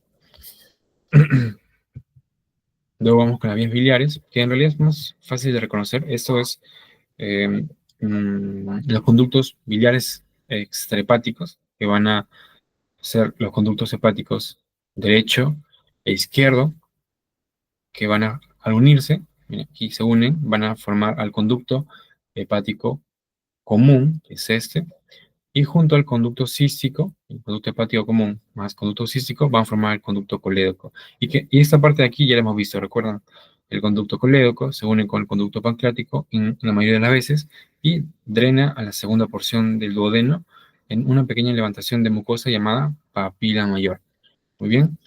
La vesícula biliar tiene diferentes porciones. Tiene al cuello, a este fondo de saco llamado saco de Hartmann, al cuerpo, y así como había en el estómago un fondo tenía forma de cúpula, esta, también aquí en la vesícula existe un fondo, ¿no? El fondo biliar, que es básicamente la parte más baja, como un fondo, o como un fondo de saco, dentro de la vesícula biliar. Por eso se llama fundus o fondo de la vesícula biliar, así como había en el estómago. Acá quiero que recuerden cuál es el triángulo de Calot, porque hay bastante debate sobre esto. Yo les voy a enseñar las dos maneras. La primera que yo les voy a enseñar va a ser la más actualizada en realidad, porque ese es el objetivo de la ayudantía, que podamos, con las revisiones más actuales, tener todo lo principal o lo que nos van a preguntar. Al menos en el anfiteatro de San Marcos se utiliza, al menos el doctor Correa utiliza esta definición como el triángulo hepatocístico. El triángulo hepatocístico o triángulo de Calot tiene como límite superior al borde inferior del hígado, o la cara visceral también se puede tomar, la cara visceral del hígado, tiene a este borde, que es el borde izquierdo, al conducto hepático común, y tiene a este otro borde derecho al conducto cístico. Entonces ahí tenemos al triángulo de Calot. ¿Y cuál es el contenido del triángulo de Calot? Pues la arteria cística. Y también para algunos autores, este nódulo cístico, o como ven acá abajo, nódulo cístico o nódulo de Mascagni o nódulo de Lund. Muy bien, ese es el triángulo de Calot, el triángulo llamado hepatocístico. Para otros autores, este triángulo que he escrito se llama triángulo de Boudet. Voy a ponerlo por acá. Solo no quiero que quizás en algunas facultades se enseñe así, como triángulo de Boudet, y se confundan. En el anfiteatro de San Marcos se le llama triángulo de Calot, aunque seguro diferentes autores también pueden utilizar sus propias definiciones. En las teorías, al menos, que es igual para todos, se utiliza triángulo de Calot a la definición que yo he dado ahora. Pero también para otros autores, ese es el triángulo de Boudet. Y entonces, si ese es el triángulo de Boudet, el que acabo de yo dar, la definición, ¿cuál es el triángulo de Calot? Bien, el triángulo de Calot para estos autores va a ser esta parte de acá. Lo voy a poner aquí, como otro triángulo. Además, lo voy a sombrear. Ese es el triángulo de Calot para los autores que consideran que Boudet es todo el triángulo que había hecho antes. El triángulo de abajo, ese es el triángulo de Calot para algunos autores. Es el triángulo más chiquito dentro del triángulo más grande. ¿Y cómo se define? Bueno, básicamente igual al anterior, solo que cambia el borde superior o el límite superior. Si se han dado cuenta, ya no es el borde inferior del hígado, ya no es el borde inferior del hígado, sino que ahora el límite superior va a ser la arteria cística. No sé si me siguen hasta ahí, pero la arteria cística va a ser el límite superior. Y bueno, los límites son los mismos al anterior, que los límites derecho e izquierdo van a ser el conducto hepático común y el conducto cístico al otro lado. Solamente cambia el límite superior, que en este caso, para el triángulo de Calot chiquito, va a ser arteria cística. Y el contenido, pues es el nódulo cístico en este caso. Aunque también para algunos autores que no consideran al nódulo cístico, en realidad este triángulo no tendría contenido. Por eso es que de forma ya actualizada, el triángulo de Calot pequeño y el triángulo de Boudet grande no se, no se toma mucho en cuenta y se elimina el nombre de Boudet para utilizar el triángulo de Calot como todo el triángulo, ya que el contenido principal de este triángulo de Calot, cuando tomamos al triángulo de Calot como todo el triángulo grande, el contenido es la arteria cística. Y esa es la gran importancia quirúrgica en realidad para poder llamar a todo triángulo de Calot. Pero, repito, algunos autores mencionan al triángulo grande como Boudet, el triángulo chiquito que es sombreado como triángulo de Calot. Tengan bien en cuenta esa definición. Es mejor que tengan las dos caras de la moneda para que no se pierdan. Muy bien. Tenemos al páncreas, que va a tener diferentes caras y diferentes bordes. Ya estamos aquí ya terminando. Y quiero que recuerden sus porciones. Tiene una cabeza, tiene un cuello, tiene un cuerpo y una cola. Si han dado cuenta, todas estas porciones, para que nunca lo olviden, comienzan con C. Cabeza, cuello, cuerpo y cola. Y una porción que puede ser un tanto variable, que es el proceso uncinado, que es como un pequeño ganchito que tiene la cabeza del páncreas, como una pequeña saliente en realidad, pero que, como repito, no se presenta en todos los páncreas. Puede ser un tanto variable.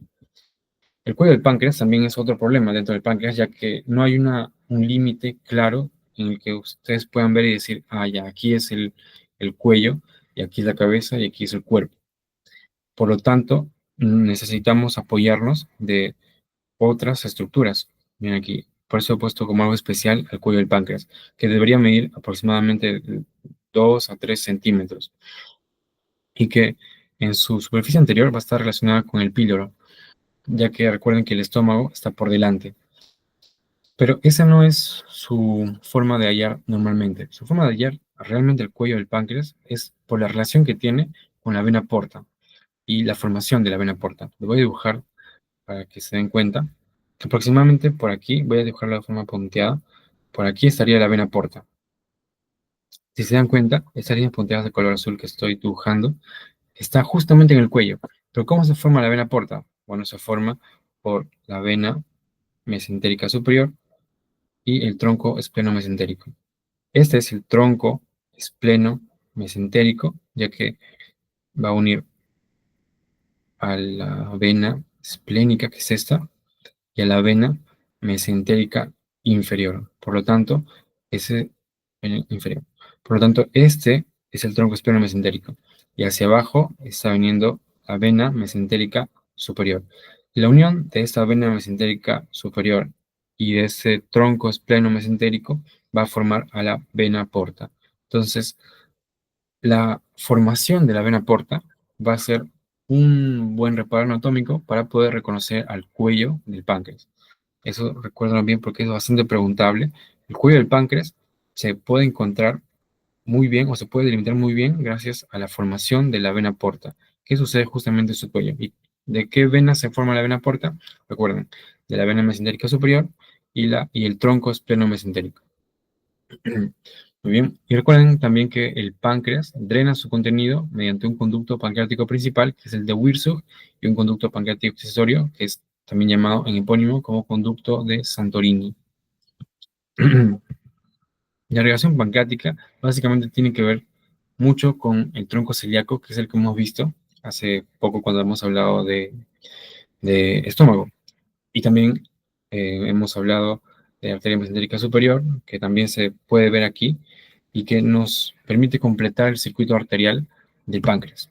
Bien, ahí está entonces la irrigación del páncreas. Comienza en el tronco celíaco, dividiéndose como vimos en las primeras diapositivas, como gástrica izquierda, una arteria esplénica y esa arteria hepática común. Esta arteria hepática común da una arteria gastroduodenal, justamente como hemos visto en las primeras diapositivas, por eso lo estoy pasando más rápido, porque eso ya lo hemos explicado. Esta arteria hepática común se divide y da una arteria gastroduodenal que genera dos arterias pancreáticas, miren, la arteria pancreática anterosuperior, la arteria pancreatoduodenal, perdón, posterosuperior. Entonces, uno está hacia anterior y otro hacia posterior. Se dan cuenta, esas líneas punteadas representan a que está pasando por detrás de la imagen y va a formar un arco pancreático anterior y otro arco pancreático posterior. Pero ¿con qué arterias las forman? Bueno, las forman con las arterias pancreatoduodenales anterior inferior y pancreatoduodenal posterior inferior. Es decir, estas dos anteriores se unen, estas dos posteriores se unen. Una en la cara anterior del páncreas y otra en la cara posterior del páncreas. Obviamente estamos hablando solamente de la cabeza del páncreas.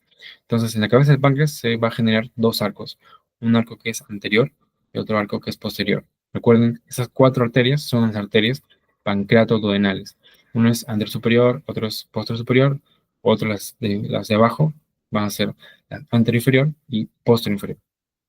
De la arteria esplénica, que se va hacia la izquierda, vean que hay esa arteria esplénica que pasa por el borde superior del páncreas, van a nacer una pancreática inferior o pancreática magna, la llamada pancreática magna de Haller, y esta, que va a ser la pancreática dorsal, o también llamada arteria pancreática de Testut. Eh, si no quieren recordar epónimos, no importa. Es la arteria pancreática dorsal y la arteria pancreática inferior o pancreática magna.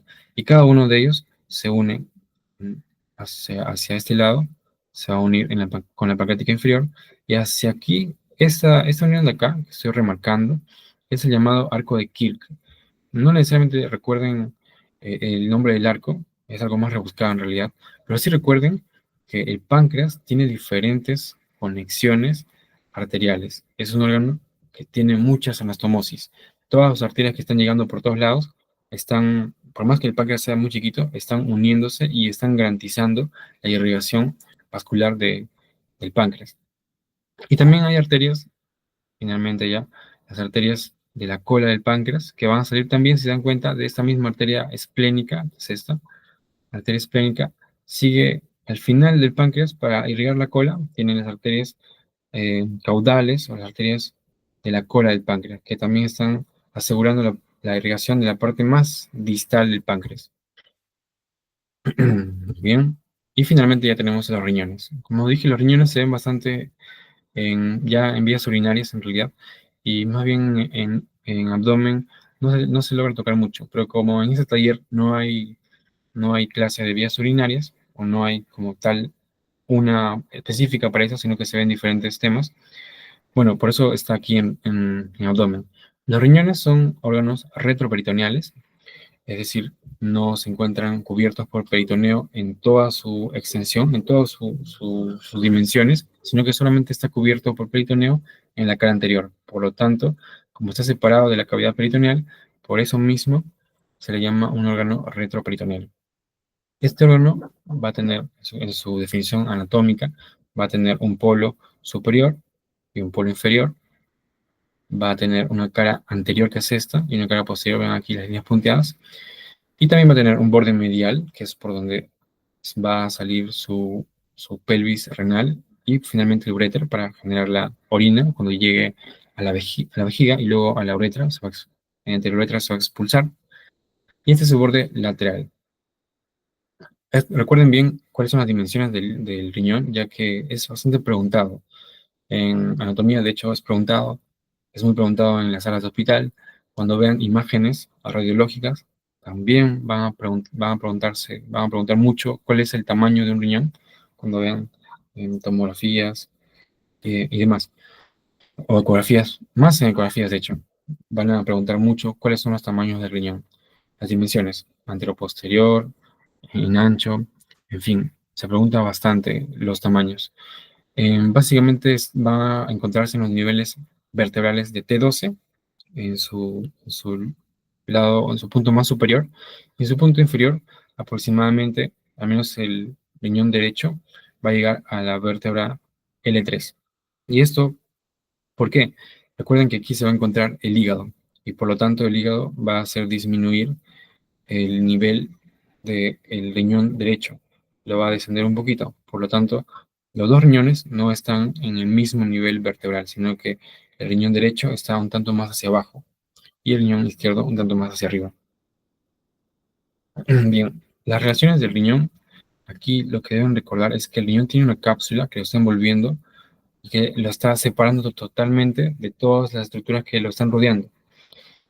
Además de eso, tiene una grasa perirrenal, que es la que está externa de la cápsula, y esta grasa perirrenal a la vez está alejada de los demás órganos que los están rodeando, por eso llamada fascia renal. Esta fascia de color verde es la llamada fascia renal, o también llamada fascia de Gerota, pero en específico, su hoja anterior, que es esta, es la hoja llamada de Gerota o fascia de Gerota. Es solamente la parte anterior, para ser específicos en realidad, porque sí se menciona, y van a escuchar mucho, que esa fascia renal, todo lo de verde, va a ser la llamada fascia de Gerota.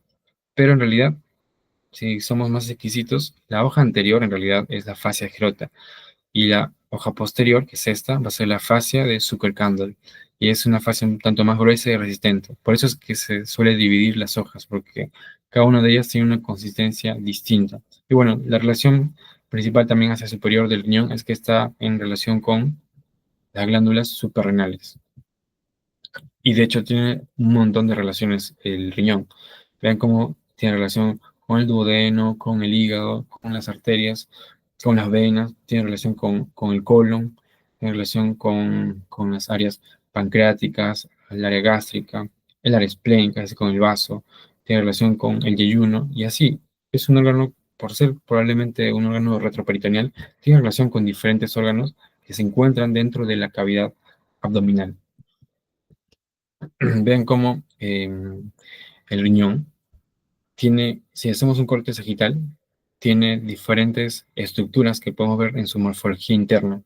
Vean cómo hay hacia afuera una corteza y hacia adentro, de forma más oscura, estamos viendo las llamadas médulas. Y estas están formando pirámides. Estas son las pirámides renales que van a permitir la formación de orina, que van a llegar finalmente a los cálices menores, estos a los cálices mayores, y estos dos, que son los cálices mayores, van a formar a la pelvis renal, que es esta. Si nos ha entendido, recapitulamos rápido. Estos son los pelvis, perdón, los cálices menores, juntos, miren aquí, de 3 a 5 cálices menores van a formar un cáliz. Miren acá hay 3 cálices, van a formar aquí un cáliz mayor. Y de 2, miren aquí, 2 a 5 cálices mayores van a generar una pelvis. Ahí tenemos un cáliz mayor, aquí tenemos otro cáliz mayor, y esos dos cálices mayores van a generar esta que es la pelvis renal, que finalmente va a generar el ureter, ¿no? Para formar de una vez ya las vías urinarias y llegue hacia la vejiga, donde se va a almacenar la orina. Entonces, vimos que existen estas pirámides que se encuentran en la médula del riñón y la parte más externa van a ser la corteza renal. La parte más clara va a ser la corteza renal. Muy bien. Aquí tenemos el pedículo renal, que solamente lo he puesto para que no se confunda. El pedículo renal, recuerden que cada pedículo es estructuras que están entrando o saliendo de un órgano y que son vitales para el funcionamiento de tal órgano. Normalmente suelen ser arterias y venas y una estructura más. En este caso, el pedículo renal está conformado por la vena renal, por la arteria renal y la pelvis renal, que es la que hemos visto hace un momento. Entonces, no se olviden, no está formado por el uréter, sino el pedículo renal. Está formado por los vasos renales, arteria y vena, y por la pelvis renal. Muy bien, y ya para terminar, esta es la última diapositiva, vamos a ver a la irrigación renal, que es muy, muy importante. ¿Por qué? Porque se va a dividir de forma segmentaria.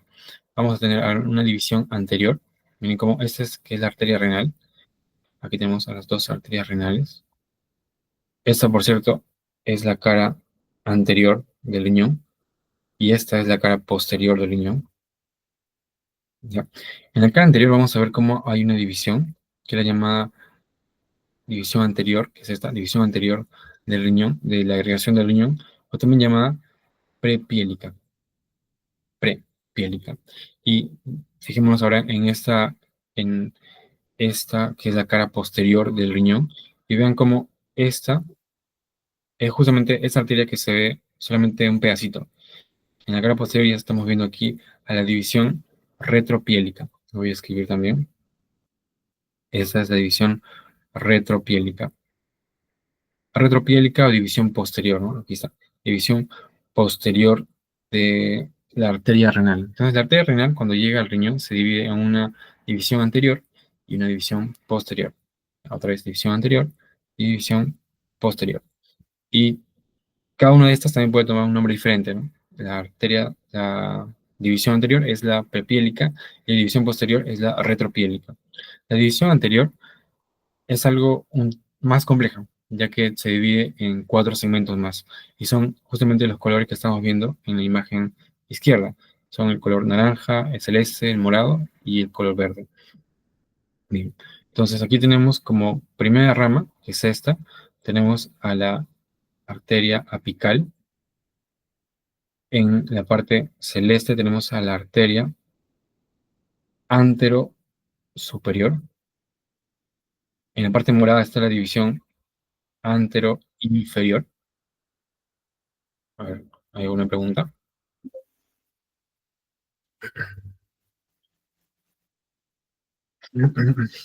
A ver,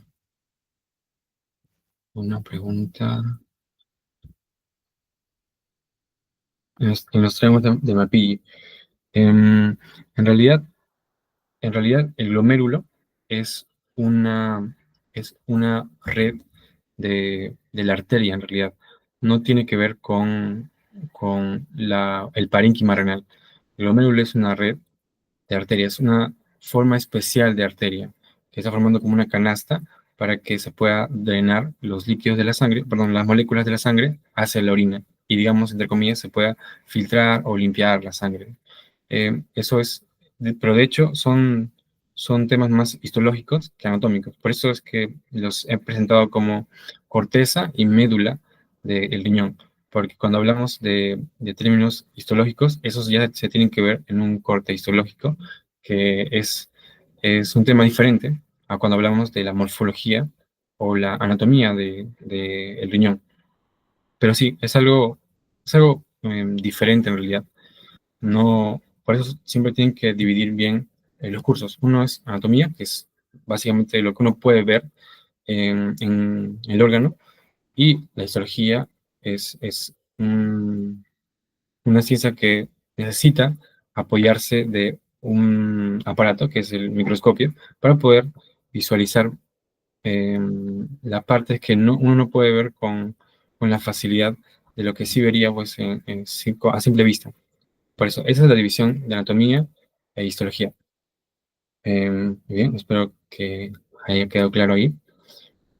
Y estas son, si nos adentramos un poco más, vamos a poder ver a la división de las arterias. Ah, pero me faltaba aquí algo. Por supuesto, me faltaba aquí.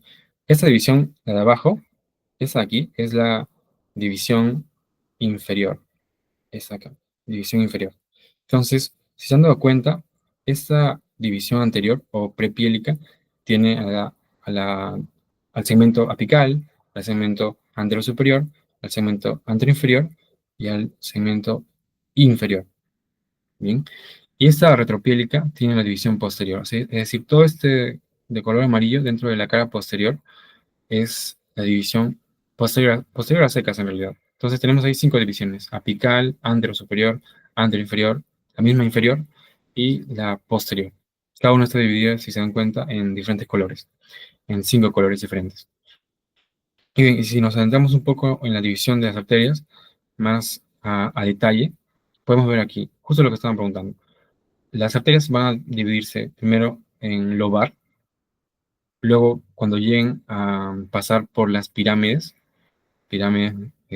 medulares o pirámides renales de Malpighi, van a dividirse en las llamadas arterias interlobares. Estas son las arterias interlobares.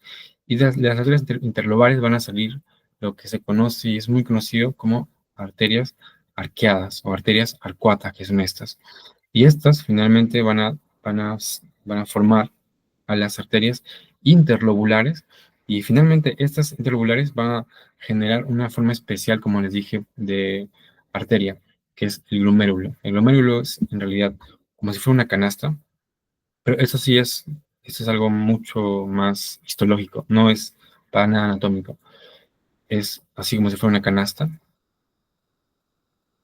que permite que la sangre que pasa por ahí deje algunas moléculas. Por ejemplo, puede dejar algunos desechos. A ver, vamos a ver. Puede dejar ciertos aminoácidos.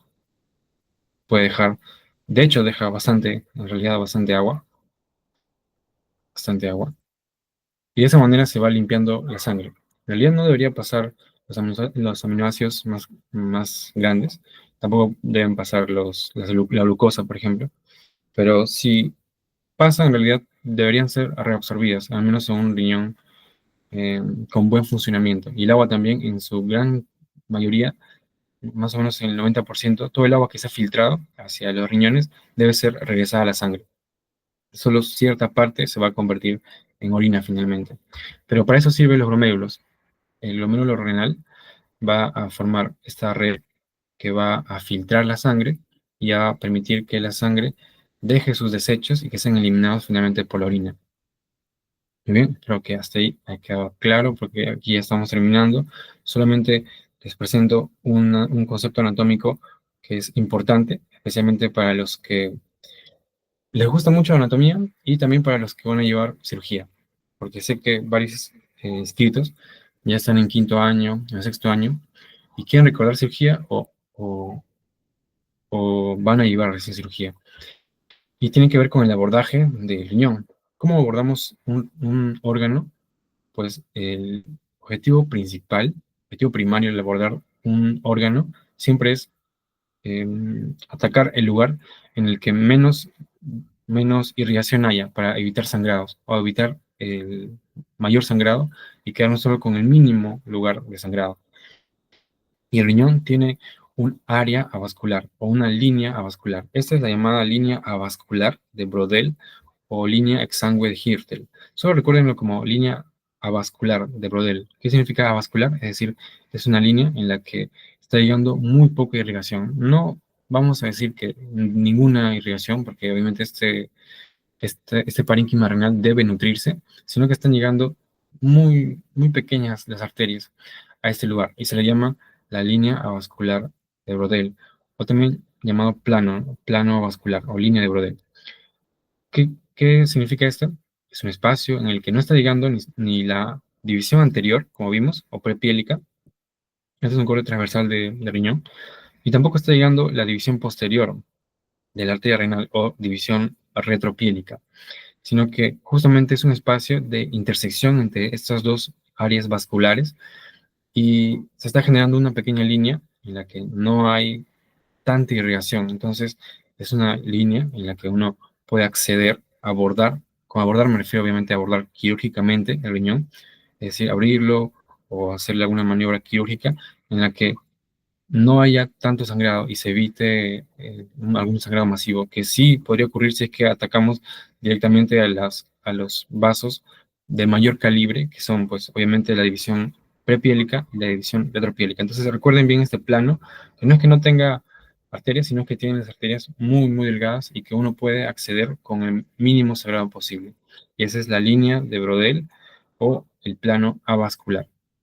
Muy bien, chicos. Gracias a todos los que se han quedado hasta ahora, que es bastante tarde. Pero bueno, hemos intentado que todas las teorías abarquen lo principal y eso que nos ha tomado bastante tiempo.